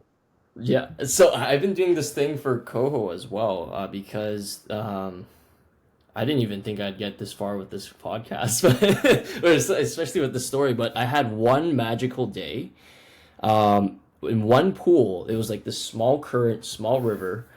I hooked 31 Coho That's quite a lot. Go. and landed 28, and all because I was using, like a twitching motion Yeah. for it, right? Because like for us, the lower mainland kind of cohos, they're more spooky, so Yeah. they tend to like take smaller flies, right? And I found that there's like an actual magic to it where you can actually cast and swing it, but that's the thing. Like the idea is that you have to animate the Yeah. Coho fly, and it really like it depends when on it the goes up and material. down. For And sure. it depends on the material too, right? Yeah. Yeah. But Coho, that's like the fish that we all want steelhead to be, right? Like they're yeah, just as strong, maybe even more of a tendency to jump. They're yep. beautiful when they're chrome. Hmm. They'll eat the heck out of a fly on a two-handed rod, and they're Yep. really abundant. There's a bunch of them. Oh yeah. But for us, Yeah. it's a little bit different Yeah, because you have very they different tend to coho be on fishing. the yeah, they tend to be on the smaller side sometimes. I think most Yeah. times it's like 10 to 15 or like 8 to 15 pounds, Yeah. around there. And the average is more like 8 to 10 to 12 maybe. Yeah. 15 would be like very rare and you'd be like, Right. "Whoa, this is like, terrace size kind of thing, right?" But for us, it's like city fishing, a lot of urban rivers. So Sure. most times they're very, if you're good at it, then you can get like 10, 20, Right. in a day, and that'd be like a fantastic day. But like on average for us, it's like 4, 6, 8, kind of, because it's so spooky, right? Can you get them to eat You, poppers at all? I haven't tried that yet. That's the thing I haven't done yet. It's Poppers. really interesting. I fish coho a lot, In Western Alaska, like up where I'm headed this summer in Bethel, I will fish everywhere I can fish the popper. I will fish the popper. Yeah. Oh Um, yeah. in Southeast Alaska, which is a more similar environment to where you are, they are Mhm. still incredibly abundant. Yeah. Cannot get them to eat the popper. Even in the same Mm. kind of frog Oh. water where they'll eat the popper in Western Alaska, Yeah. Yeah. not so much. The one popper I can kind of get them to eat. You know what a Tullus wiggle minnow is? Have you ever seen that? It's this like, No, I haven't seen that. oh, this is an awesome flight. Pinks eat the hell out of this. Um, it's kind of brilliant. So it uses it's some marabou out the back, stingery hook, and then like it uses a piece of foam folded over the hook that comes down with the hook eye sticking out here, and you cut it at an Yeah. angle. And so when you strip it, the fly dives and wiggles like a rapala. Okay. And they don't generally eat it truly on top. They eat it like that wiggle and then on its way back up. They'll crush it. It's practically the only way I fish pinks in Southeast anymore because it works so good. Southeast Yeah. coho will sometimes eat the wiggle minnow, which is a near to the surface experience and a visual experience like the popper, but it's not really a popper. Whereas the Yeah. Western Alaskan fish will just destroy the popper. And so I almost wonder if there's like a genetic propensity difference or it's different foods in the sea, like those Bering Sea Western Alaska fish are eating more stuff that's near the surface than the fish that are living in like the inside passage in your neck of the woods. It'd be really interesting Yeah. to me to know. Maybe it needs to be a female colored one. Maybe I've just been fishing the wrong freaking color. Maybe I need to fish Yeah. like, yeah. I mean, any color works as long as it's pink. Yeah, exactly. But yeah, that's actually very interesting though. Like, it's very interesting how what they foraged on in the past that impacted and, based on the environment as well. Even though it's like in the same areas technically, Yeah. but it's still far apart. I also have this pet theory with anadromous fish that the closer they get to like getting ready to spawn, the more Yeah. flies that are similar colors to the spawning colors of that fish start to work. I have this thing with steelhead, like upriver I have steelhead, a they thing, I have a start story eating about that. Yeah. red, they start eating dark greens, they start eating blacks. I think it's a little bit like a territoriality response. Same thing with Chinook when they get up high and they start liking red. Down by the Yeah. sea, that blue back like them sure works pretty good, but as they start spawning, it gets a lot redder. So the funny thing about what you just said is that I found that similarly true as well because when I was coho fishing, in that same piece of water from before, I was like, oh, all the fresh ones I've been getting were all these blues and chartreuse Yeah. and copper, right? And those are like the typical colors. And then all of a sudden, there just weren't any fresh ones anymore, right? So I switched to like a reddish purple, and then all of a sudden, like a red truck comes. I'm like, whoa. Oh, hey, there you are. No, I mean, Yeah. it's really, who knows what goes on in their minds, but it is interesting, I mean, it's certainly like when I was guiding steelhead here in Idaho on the salmon. Yeah. It's a really interesting. It's a super interesting. I was saying it's a really interesting run because they come so far. They also spend like a ridiculous amount of time in the river. So our fish, our steelhead here, spawn in May, but those same May spawners came into the mouth of the Columbia the previous July, and then Yeah. overwintered in the river. And so we get them both in the fall. We can go a few hours downriver in like the town of Salmon in North Fork, and you swing them Yeah. on much more traditional like Deschutes style flies. They eat an intruder too, Okay. but it has to be Yeah. pretty thin. As it gets into like March, April, they really stop eating those like darker, more natural colored flies, and it gets real. Either that same like if I'm gonna swing, I want to swing kind of red, but they get really keyed into eggy looking stuff. Like as they get ready Interesting. to spawn, but they're not spawning yet, obviously. Yeah. There is something that clicks in their brains. And I've heard some theories on this. So the best steelhead guide on the Salmon River ever is this dude named Carl Evenson. If anybody is coming to fish the Salmon River in Idaho, he's still a guide. He's been a guide for a long time. Carl's your man. He's a fisheries biologist. So, and his master's thesis was on Salmon River steelhead. And he spent a ton of time snorkeling in March at 9,000 feet in Idaho in the snow, looking at steelhead in the river. Wow. He's pretty good. But he has this theory that as they're spawning or closer to spawning hormones kick in, they're genetically programmed to remove competing genetic material from the system, right? If there's an egg coming from upstream of this, it's not theirs.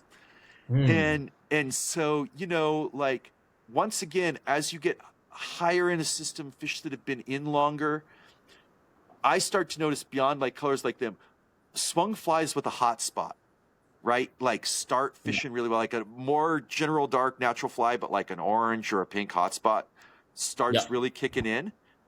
And sometimes I wonder, like, are they looking at this whole fly, or are they looking at that thing that basically looks like a pink egg that is not theirs, waving in their face? And they're evolutionarily programmed to remove that. And it's like, especially when it's those particular colors, it might even look like one what they usually call bacon and eggs. Yeah. Oh, totally. The bacon and eggs fly, right? Yeah. Yeah. My friend Riley Berman, who is also a guide up on the salmon, fishes a fly. Riley has the best and most socially inappropriate fly names of any guy I've ever known.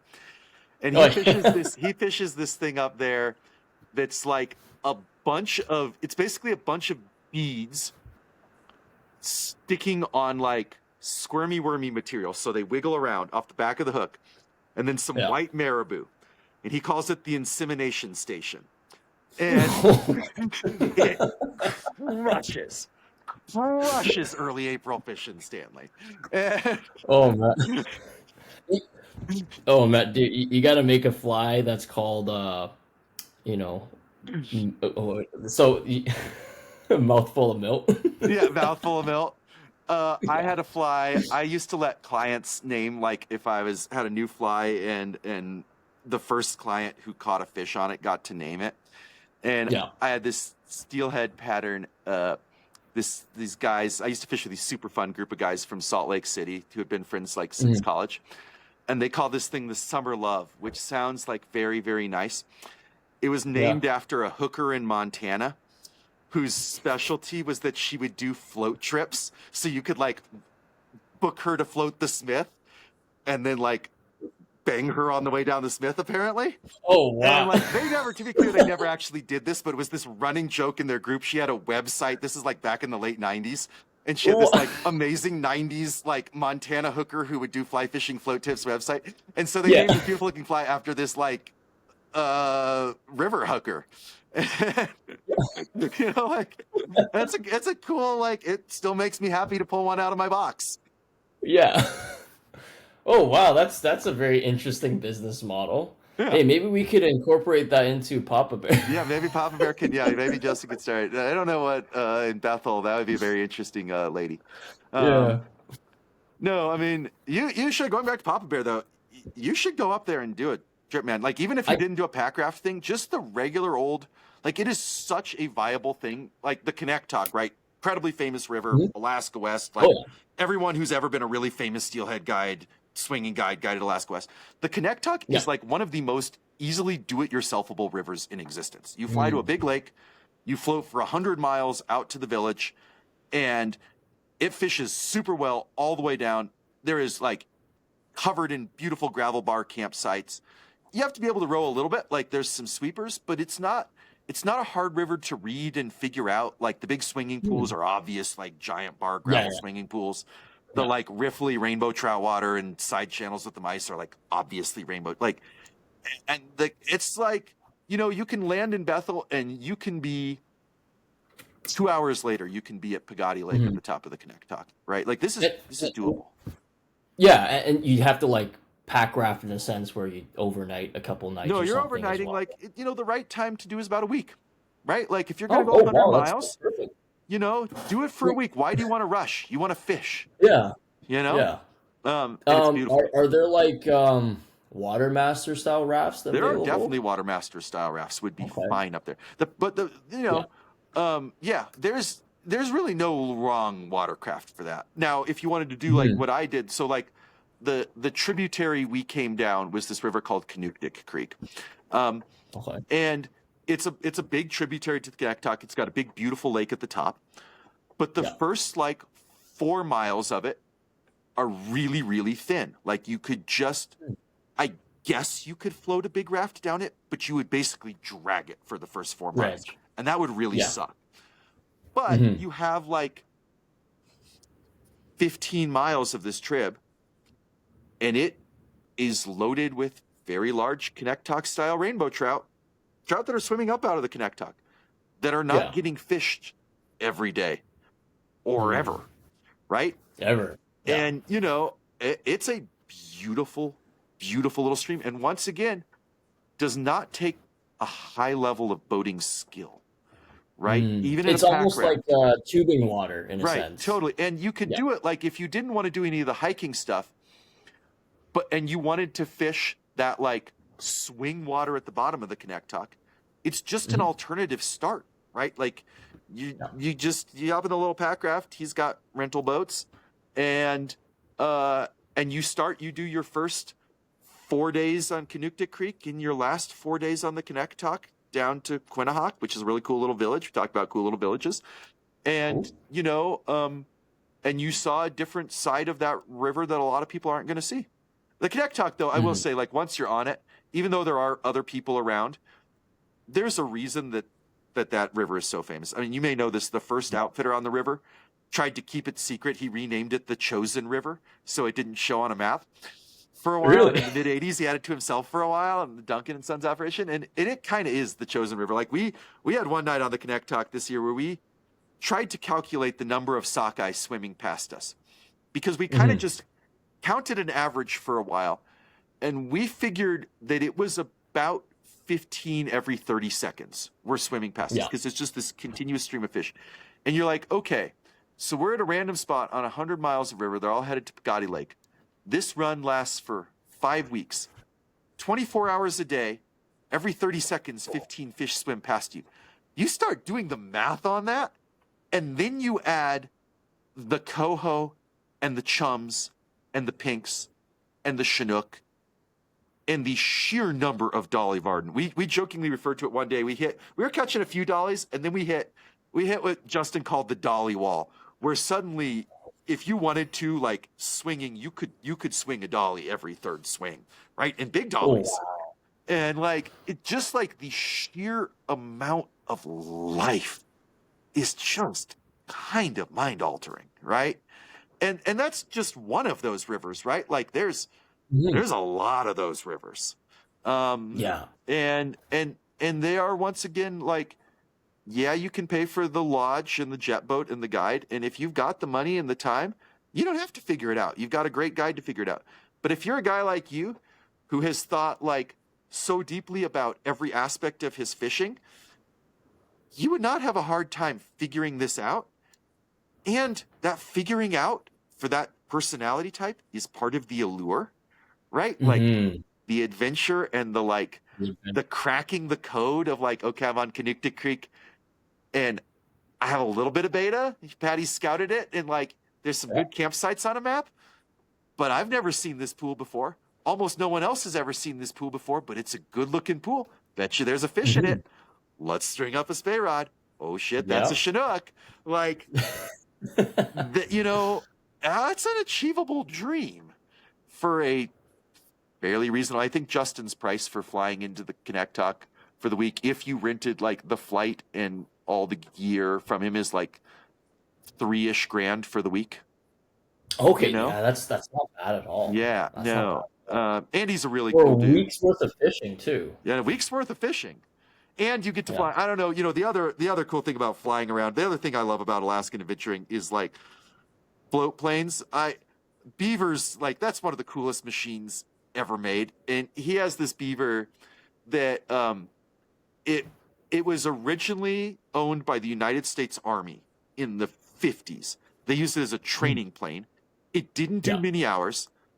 They retired it and it went to this like aviation museum, and he's going to correct me on this, but in like Indiana or something. And then Yeah. the guy who owned the business before him bought it, like the aviation museum folded, and he bought this plane, and it is still painted in the original Army colors. And Wow. we flew back out of the Middle Fork of the Ekinet last summer, and when we landed on you land on the river runway, you land on the Kuskokwim River. He was showing us that machine is so finely made, right? It was made in an era before there was computers, and obviously now it has all the latest avionics and stuff and a relatively new motor. But Yeah. but the machining on the throttle is so fine that you can back the throttle down till one of the 12 cylinders at a time fires. So you hear the cylinder go ka-chunk, ka-chunk, ka-chunk, ka-chunk, ka-chunk, ka-chunk. And like, this is a plane that was made in 1949 that is still flying in Western Alaska today. That is like this incredible piece of machinery that is piloted by people. Like, the amount of time and skill and training it takes to land a beaver on floats on a tiny little tundra pond is like, it's really like, that's a really cool part of the experience, right? An extra really cool part of the experience.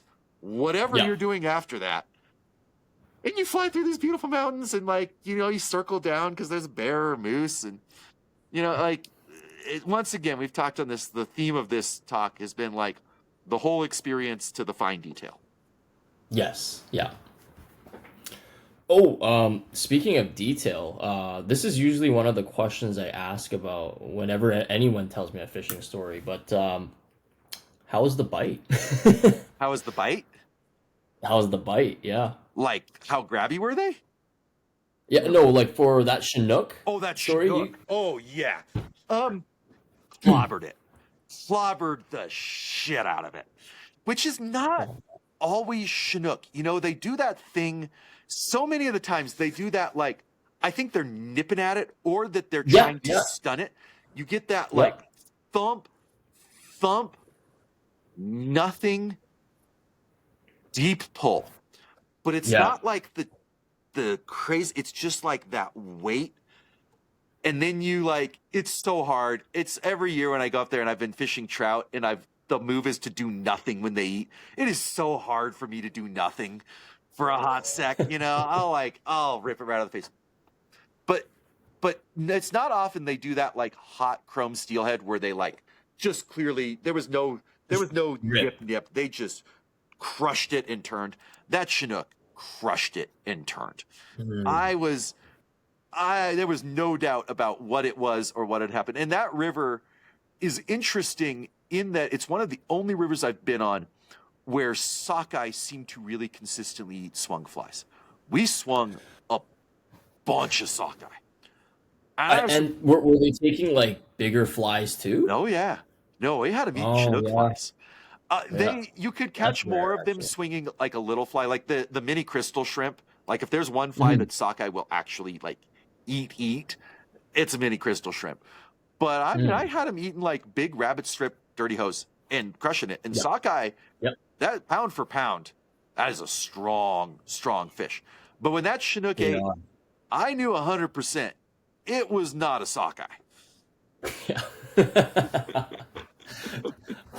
Oh, either that is like, oh man, this one's huge. This one's huge. And then it immediately did the Chinook bite, right? Like the roll, the deep pull, the big run. How long do you think that fight took? 20 minutes. Because for me, I know like an average Thai size, or somewhere around 20, 25 to 30. It's like roughly 10 minutes or so. Yeah, I got a little scared and babied him a little bit. Okay, maybe 15 minutes. I generally like to fight him down and dirty. I like not a lot of bend in the rod. I like to fight him out of the butt of the rod, like hard to the bank. Like that first run, I'm gonna just let them do their thing. There's not shit you can do. it's either going to work out or it's not. Yeah. But after that, I'm not going to chase them downriver and let them rest. And I find steelhead kind of the same way. Like, Yeah, I want to same. just crank into them and kind of believe. And I fish sharp hooks, strong hooks. I fish heavy tippet. Like, I fish heavy running lines so I can fish heavy tippet. I fish 50-pound running lines so I can fish 25-pound tippet. Because if you fight them a long time, if you keep a high rod and you keep letting them run and then get them close and you let them run and get them close, one of two things is going to happen, and neither of which is a good outcome. They're going to wear a hole in their jaw. They're going to throw that hook, and you're going to be bummed. Yes. Yep. Or you're going to fight them to such a state of exhaustion that underneath when you released them that fish is not either going to die or not spawn as successfully as it would have. And I'd rather lose them than that. So I like to fight them pretty down and dirty. But that fish, I will admit, I was probably not a good boy. I had seen it roll, and I was like, I want to land that one. And, there wasn't a lot of places for him to go. That river is like, it's not like, the river's like the Connecticut. There's all these like snags because there's all these willows. Out at the end of the Alaska Peninsula, there's not a tree for 300 miles, right? Like, oh wow, there was nothing. I could just let him run, and there was no trouble that was going to come as long as I didn't panic. The other problem we had on that trip is that when you're hiking that far, and the hiking on the tundra is terrible. Like, there's no way to sugarcoat it. Tundra hiking is not awesome. It's beautiful, but it's not awesome. Weight is a consideration. So we did not have a real good net with us. What I had improvised was the pack rafts have this, like, you have a... Oh, wait, Paddy, hold on. Yep. We're reaching the 2-hour mark. Okay. Not saying we can't continue, but I think the video might reset or The video may time out. If it does, we'll come back on. We'll come back, yeah. And then you can edit out all the boring, dumb parts of me. But yeah. The pack rafts, they have spray skirts. Like, it's the super light spray skirts. So you have this, like, cockpit combing. So you have a rim. And that cockpit combing is a piece of this, like, PVC hex flexible tubing. So I had figured out that the biggest size of the, like, I'm trying to think what company is, rubber landing nets were about the right size to thread this PEX tubing through. So you could make this big, like, scoop net, but you didn't have a handle. And the river there is, like, waist deep. So we had kind of a rodeo netting this fish. Because that couldn't just, like, I get him close, and that couldn't just, like, reach out with a handle and scoop him. Like, we had to get him right there. But I couldn't, like, back up. And so I probably fought him 5 minutes longer than I would have liked, because it was just, kind of a stupid junk show, you know? Oh, man, that's... and your nerves, too, especially where you're like, holy crap, that's a big fish. And then...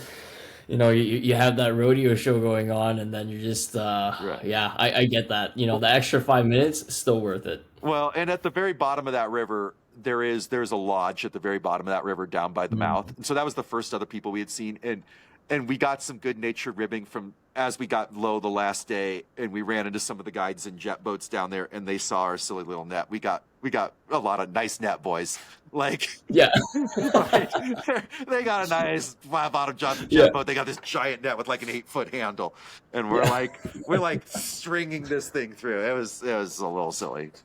I have since graduated. I found, like, at Sportsman's Warehouse, I found this, like, incredibly poorly made but incredibly light, like, aluminum long-handled net that is not very long, but it'll fit a big enough bag, and I can take it apart. Like, it has these little screws that you can take the head off of there and unthread the net part. And so the last couple trips I've gone to a net with a little bit of a handle, because that was such a junk show. And once again, without a net with big anadromous fish, your risk of fighting them to a point that is unhealthy with the fish is high. That was a real consideration for me on, like, that thing in Southeast Alaska this spring where I fished with my buddy and then I went solo.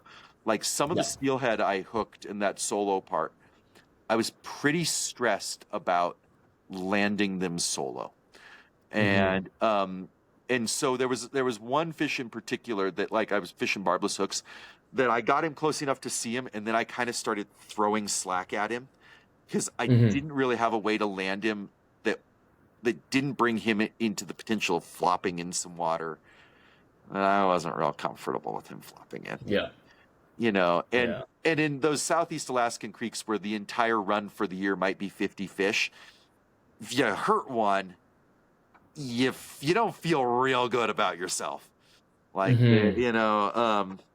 so, it's a consideration for sure. Um, It is, yeah. For me, I've always landed or started landing fish without nets, only yeah, because to me it's like more it's like part of the experience, another factor sure. into it. What tying your own flies, and I just got to the point where that was a big concern as well. Fighting them to exhaustion and then they just wouldn't recover. Yeah, But lucky enough for me, it's just like most times they were able to just make that big kick afterwards. sure. And you do the Um, strip the line, get the slack, grab it, grab the exactly, leader, yeah. tail them. But it like to me, I also feel it's how you fight it as well. Oh, sure. There was this one video, and I'm a big Edward fan, right? Oh, yeah. A lot of his Ed, casting style. Ed's sick. Yeah, World's best fly yeah, tire ties the world's simplest flies. exactly. Effective, Effective flies, right? yes. But like in terms of casting, like that's the guy I always watched in the beginning, and Sure. then even to today. But one video he kind of mentioned about how you should be fighting them. Don't fight them too light, and then you just you have to fight them on the sides, because there's no muscle on the top, Right. right? Theoretically, there's no muscle on the top. So what you're fighting is just fighting on the side. It's And interesting. I, huh? What's It's that? interesting. Yeah. Yeah, it is, and I was like, oh yeah, that is very interesting, and I put that like everything I learned from either a podcast or a YouTube video or any video, or even if like some guy just tells me, randomly, I kind of take it into consideration. I'm like, oh, let's think about that, or let's try it. So I put that theory to test, and it was it. I was landing fish a little bit faster. Yeah. Um, but of course they exhausted faster too, but like not to the point where it's just total exhaustion.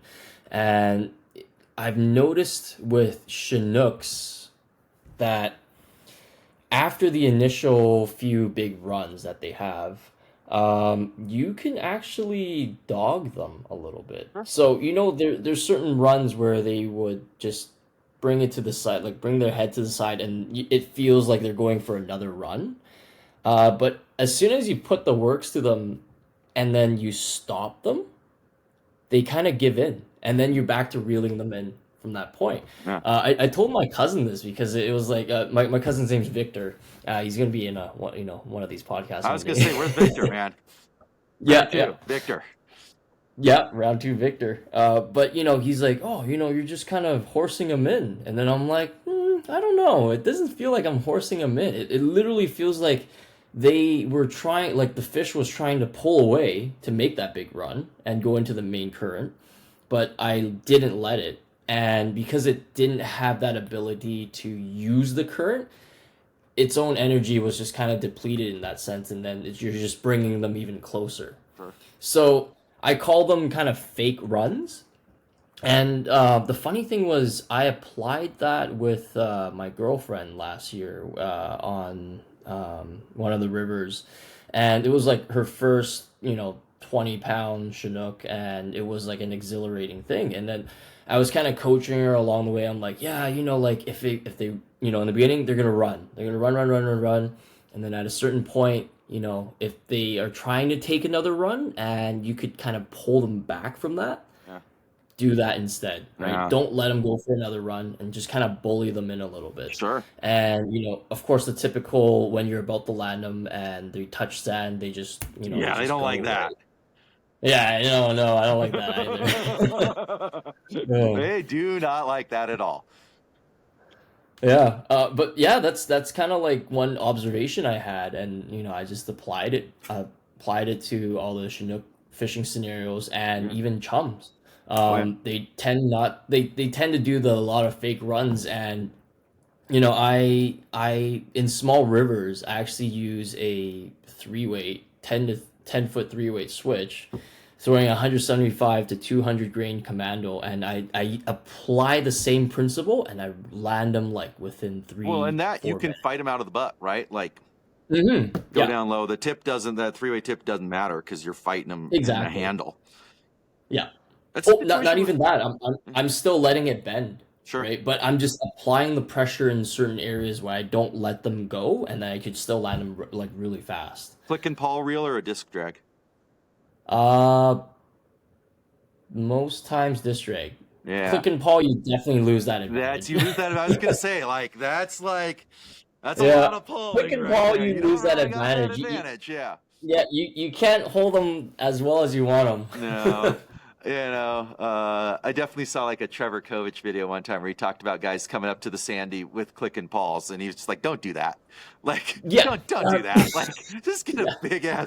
big ass disc drag. Like, In one of the podcasts where he got interviewed, he talked about that, right, with one of yeah, his clients. I think he was a guy who came from Japan and he wanted to land a Chinook on the click paw, and then he's like, it still didn't technically happen because I was landing that fish for him like 100 feet down. And then the client's like, yeah, yeah, I that did doesn't it. really count. Yeah, if your guide's net's in No, 100 not feet really. away, I would say Yeah, I was like, no, not asterisk on really. that one. I mean, Yeah. I'm all about the LD, like the long distance release, and you count there a certain amount, but like, Yeah. I don't know about that one. I don't know about that one. Yeah. That's a river. That's a river I'd love to get out on. The Sandy would be really Mhm. cool. That looks like a really cool river. I hope someday, this. We're talking about the long term goals. One of my long term goals is on the Alaska Peninsula. Mhm. That first trip we did like essentially the western third, and I'm Yeah. hoping scheduled 2 summers from now we're going to try to do the eastern third, and then eventually the middle third, which would include Mhm. coming down the Sandy because I want to complete the set. Like it would be cool to traverse the whole of the Alaska Peninsula, Yeah. and I think the Sandy is probably one of the hardest rivers in the world to do a DIY trip on. It's a public river. It's on Mm. state land. Yeah. Getting to it, whew, even if you had Mm. the money to That's the fly out a difficult king part. salmon, as an expensive flight. Yeah. So it Hey, looks like a pretty amazing river. hey, in some of the adventures, if you ever need an extra guy. Yeah, no, totally. Hey, Joe, what's your have you done a lot of like wilderness adventuring kind of stuff beyond the fishing? Have you done a lot of like backpacking, skiing, paddling, any of that stuff? No, none of that. So this would be kind of brand new in Yeah. terms of, but I'm pretty good on a raft. Yeah. We've I'm talked pretty about good on a like raft. Justin and I've talked about and I did I wouldn't call it this is the only true podcast I've done. I did that thing, the Thursday Night Flies thing earlier this year. I don't know if you Mhm. followed those guys. They're No, awesome. I don't think I have. Yeah. Yeah. And they're the same thing. They're like, let's do a trip. And I did have the thought that there's like this cool community of like very serious fly tire swing fishermen on the internet. We should do Hmm. like a conclave, like float somewhere someday, like do a trip. Oh yeah. Yeah, like I'll get Yeah. together and nerd That'd out be pretty and like cool, actually. swing for fish and float a river and I'm sure I could talk to Justin and Papa Bear and like I'm sure that could be arranged at some point. We'll call I it our think like so. Yeah. fly fishing influencers, all of us who have a whole 1,000 followers out there, because it's the same 999 of the rest of us who are really into this stuff. Pretty much. Yeah. But I like those people. There's some real cool people in that community, and I find like fly tying for me beyond the practical side of it, the like thinking about the fish I'll catch on its side of it. I think it's important for humans to do artistic stuff, and it's I think it's so too. it's my artistic thing. And I've got a lot of keeping up to do. My wife Morgan is like 100 times cooler than me in a whole lot of ways. But one of the ways she's cooler than me is that she's a custom cowboy boot maker. Oh So wow. as an artist, like I am a mega level of amateur hour compared to her, Mm. you know. Yeah. But I find her as an artist it inspires me to do art. Like she'll go out in her boot shop and she'll work and I'm like, man, I should really go tie a fly. And like in that same thing, in that like community of people for whom fly tying and fly fishing is a level beyond just functionality, where there's like your flies are artistic flies, right? Those things are beautiful. Oh, thank I you. Yeah, I find I find a lot of that, the rest of that community, very inspiring. And most mhm. art, like flight tank in particular, there's not a lot of new ideas. Like I do a lot of Mhm. stealing. I do a lot of Yeah. like, I like that idea and I am going to shamelessly rip it off and put my little spin on it. And when I do that and I post something, I try to call it out. And like, Yeah. I'm a terrible Instagrammer. I am aware that like I should post more. If I like wanted followers, I should occasionally post more often instead of just sort of randomly and Mhm. sporadically. Yeah, But yes. I do the same. but I do it. Part of the reason that I do it, period, is that it holds me to account to do artistic stuff, right? Mm. Like it's that idea of like, oh yeah, like I am gonna do this thing, and then I'm going to share this with the world. Um, Yeah. and whether that's meaningful for anybody but me, I don't know. But it's also like I use it for myself also as a reference to go back, Mhm. right? And be like, oh Yeah. yeah, I really liked that thing.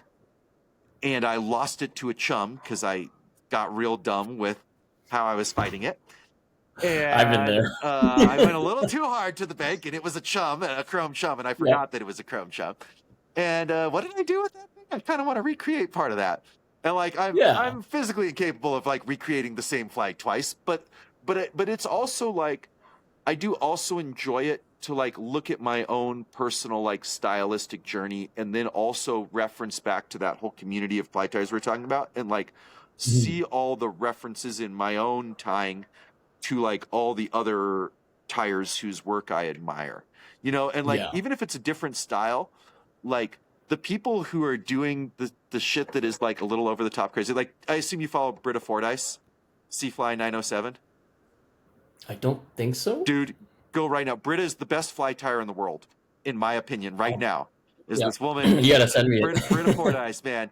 And she is she has an epic job. She is an actual professional fly tire, but not commercially. Like most of Mhm. Rio's new commercial flies, she designed. Like she has a Mhm. job where she is paid by Rio Yeah. to give in like an unlimited amount of materials and make us some stuff. And so she does all these like commercially viable things, but she is also freaking nuts. She will tie these squid patterns that are like 2 feet long that I don't know how the hell you would ever cast it with any fly that have like glow in the dark inner parts. And she is like braided shit together. Like it's insane. She is nuts. And like, it's incredibly inspiring because like the excess is not enough is an understatement with this woman. And I, Mhm. I find her and that kind of tying where it's like there is a level beyond functionality, beyond art, where it is just like an obsession with the form that is Yeah. really cool and really inspiring. Um, Mm. and I there's a lot of the Mitch's Fly Bench is another dude that I like. I Yeah. really love I've his seen this style. one. Yeah. He's like Yeah. me. He's one of those people where he's like, so this is a lot of flash. It seems like we should add more flash, like, like I like the bling. He likes the bling. I don't know if the fish like the bling, but whatever, man. Let's bling that shit Yeah. out. Like, I try. I feel like Hedron Flashaboo probably just has a picture of me at their headquarters, like sucker, because this dude, like, I Yeah. have bought every color of every flash they've ever made. I just got big, Oh. right? My fly tying setup is like these big, like these rings, these like screw ring things, and I just have like big rings of Flashaboo. And my like Flashaboo ring, like you practically can't get it closed. Oh yeah. Yeah. Um, so yeah, this has been fun. Yeah. But adding to the whole creativity thing, like sometimes, like if I were in your wife's position, like how I think about it, sometimes I feel kind of bad because you're like partially bad because you're creating something so beautiful, and then like the boots. Sometimes I'd be like, man, I want to keep these. Yeah, it's a funny thing. She's really good about. She makes every. It's not like a specific number, but she'll make Mm. X number of client boots, and then she'll Yeah. make a pair for her, right? Oh, okay. And the pairs for her tend to be a little out there. You wouldn't. Not Oh, everyone would wear them, right? yeah. But they're, and she'll combine like all kinds of crazy. Like she'll have both alligator and ostrich in the same pair of boots, Oh, and like wow. she did this project this last year that was this really cool. Like it's called Women's Work, and it combined Okay. tons of different areas of Western artists, painters, bootmakers, saddle makers, all that stuff, where they partnered with a woman somewhere who was like an active rancher, and then they Hmm. worked together to like create an art piece that like reflected what this woman who was ranching did. And Morgan's thing, she did these boots that had in leather all these native South Texas grasses with this woman she worked with, Wow. and they're beautiful. And Morgan made them in her size for herself, right? Because this is just this Hmm. art project. Um, but I think that's, you know, I think I look at guys who are like commercial fly tires, and I'm like, man, you have to do some of it for yourself too. You would have to like Jonathan Farmer, right? Midnight Sun Custom Flies. That Hmm. guy is a beautiful fly tire, really Yeah. beautiful. One of those people who's really thought through that functionality thing. Um, Yeah. but like not a terribly different style of fly he likes tying than what I do, but like that ability of his to sit down and tie 24 of the same thing for somebody, man, that is unthinkable to me in It that is. style. Yeah. Where like it's not I. like guide flies where it's 5 minutes of fly, it's 45 minutes of fly of the same fly, and they are carbon copies. Like that, the mental game of that is impressive, Just impressive, yeah. really impressive. And imagine the strain on the eyes too, Dude, right? and on your back, like as I've gotten in my 40s, like I Mhm. cannot sit and tie. I used to be able to sit and tie for like 6 hours at a time. Hell no anymore. And I got a nice setup. Like I got a nice chair. I got the desk that has like an adjustable height, so I'm at like, eye level. Yeah. I'm not bending. But my body, like I cannot do that anymore. Mm. I think maybe you'll need to upgrade to a massage chair, you know? Yeah, man. Yeah, Yeah, just have your back. that place get real weird. Um, yeah. Uh, cool. Well, Yeah. holy schmoly, we've done this for 140 minutes. Um, Yep. that's pretty solid. It's Um, it's I'd say it's solid. yeah, I mean, Um I don't, we could keep going, but yeah. I suspect we'll lose our audience if we do. Uh, Yeah, maybe, but maybe we'll refocus and maybe another podcast another Yeah, time. let's do it another time. Another I'll episode. give you the next report a few trips down the line. I'm Sure, yeah. hoping, thank you as a Canadian for putting up with an American these days. It's a hard time for a Canadian to be friendly to an American. As an American, I apologize. I love you guys. Uh I love Canada. I am very hopeful next year's planned trip is a Canadian Arctic thing, and I'm hoping we Americans are still oh. welcome in Canada next year. Yeah, yeah. Yeah, I hope so. I mean, there's a lot of opportunity in both sides, right? Like Oh yeah, Alaska and absolutely. terrorists, you know. Yeah, no, But I've been hearing a lot of like, just a lot of Americans just been apologizing, and I'm like, oh man. You know, we have a lot to apologize for.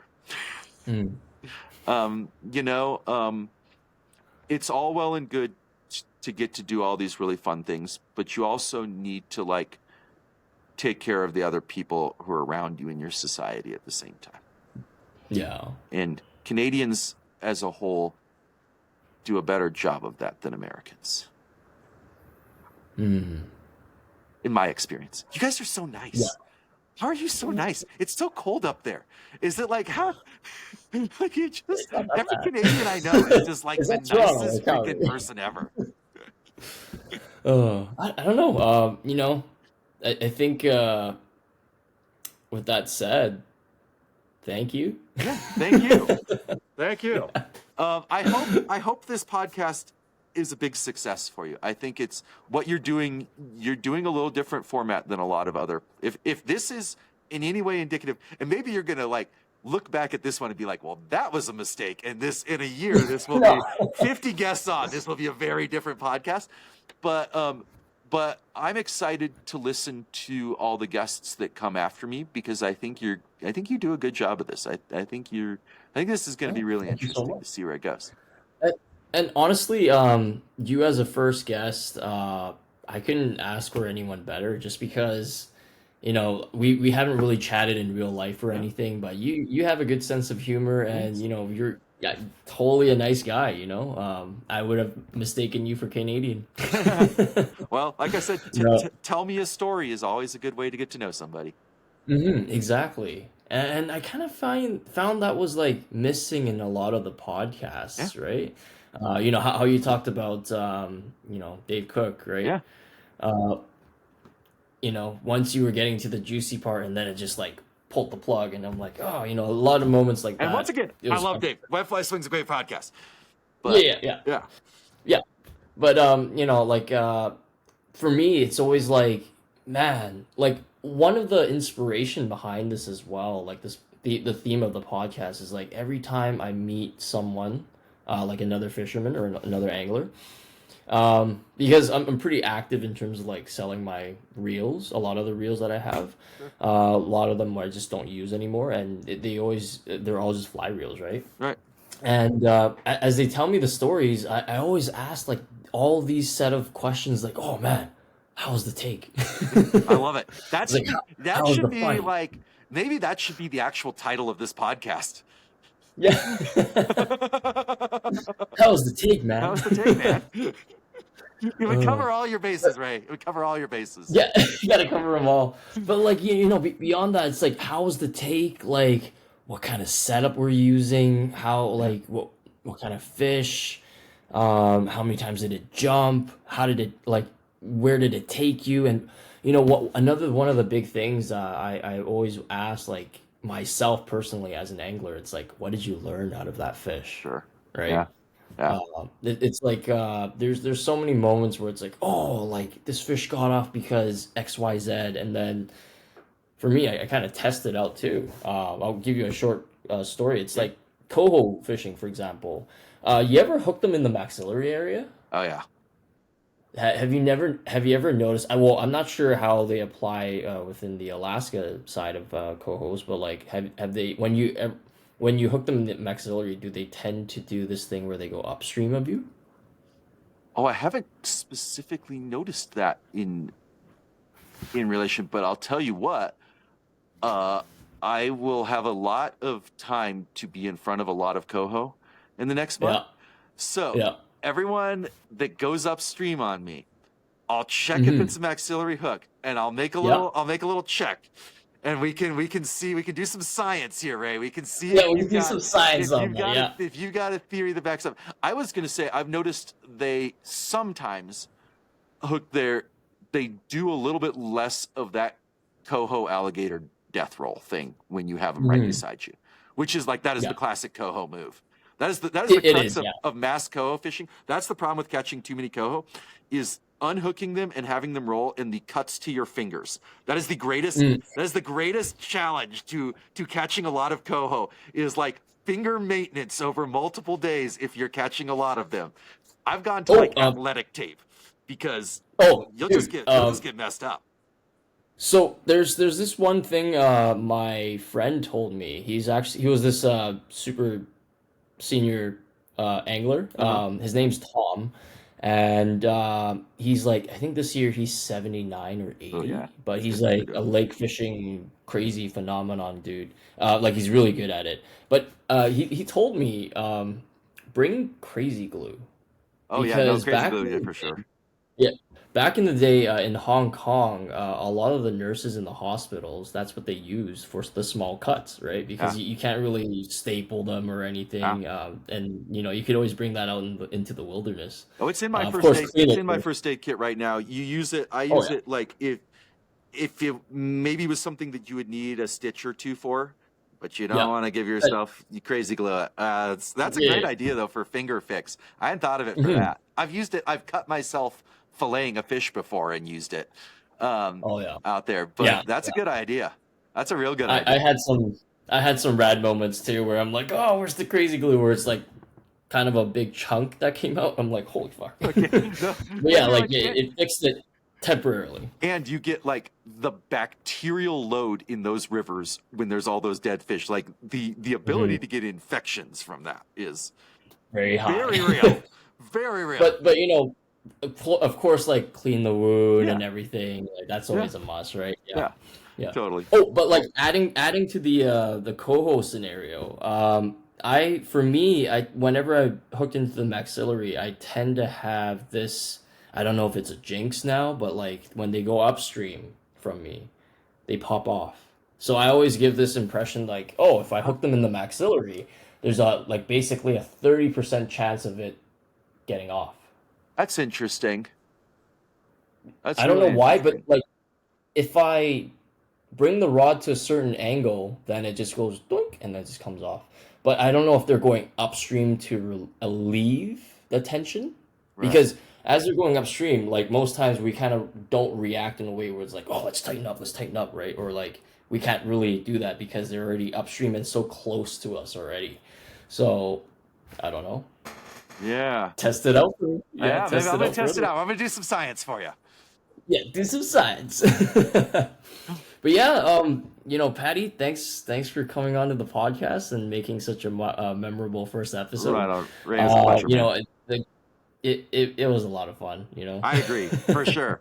Well, let's go get a Um, line wet together someday. oh yeah, we definitely have to. Sounds awesome. Well, have a great evening. You as well, man. Will We'll do. talk soon. All right, Well, sounds good. definitely be safe on the next adventure, Will do, and for sure. have some more stories. All right, cool. Sounds good.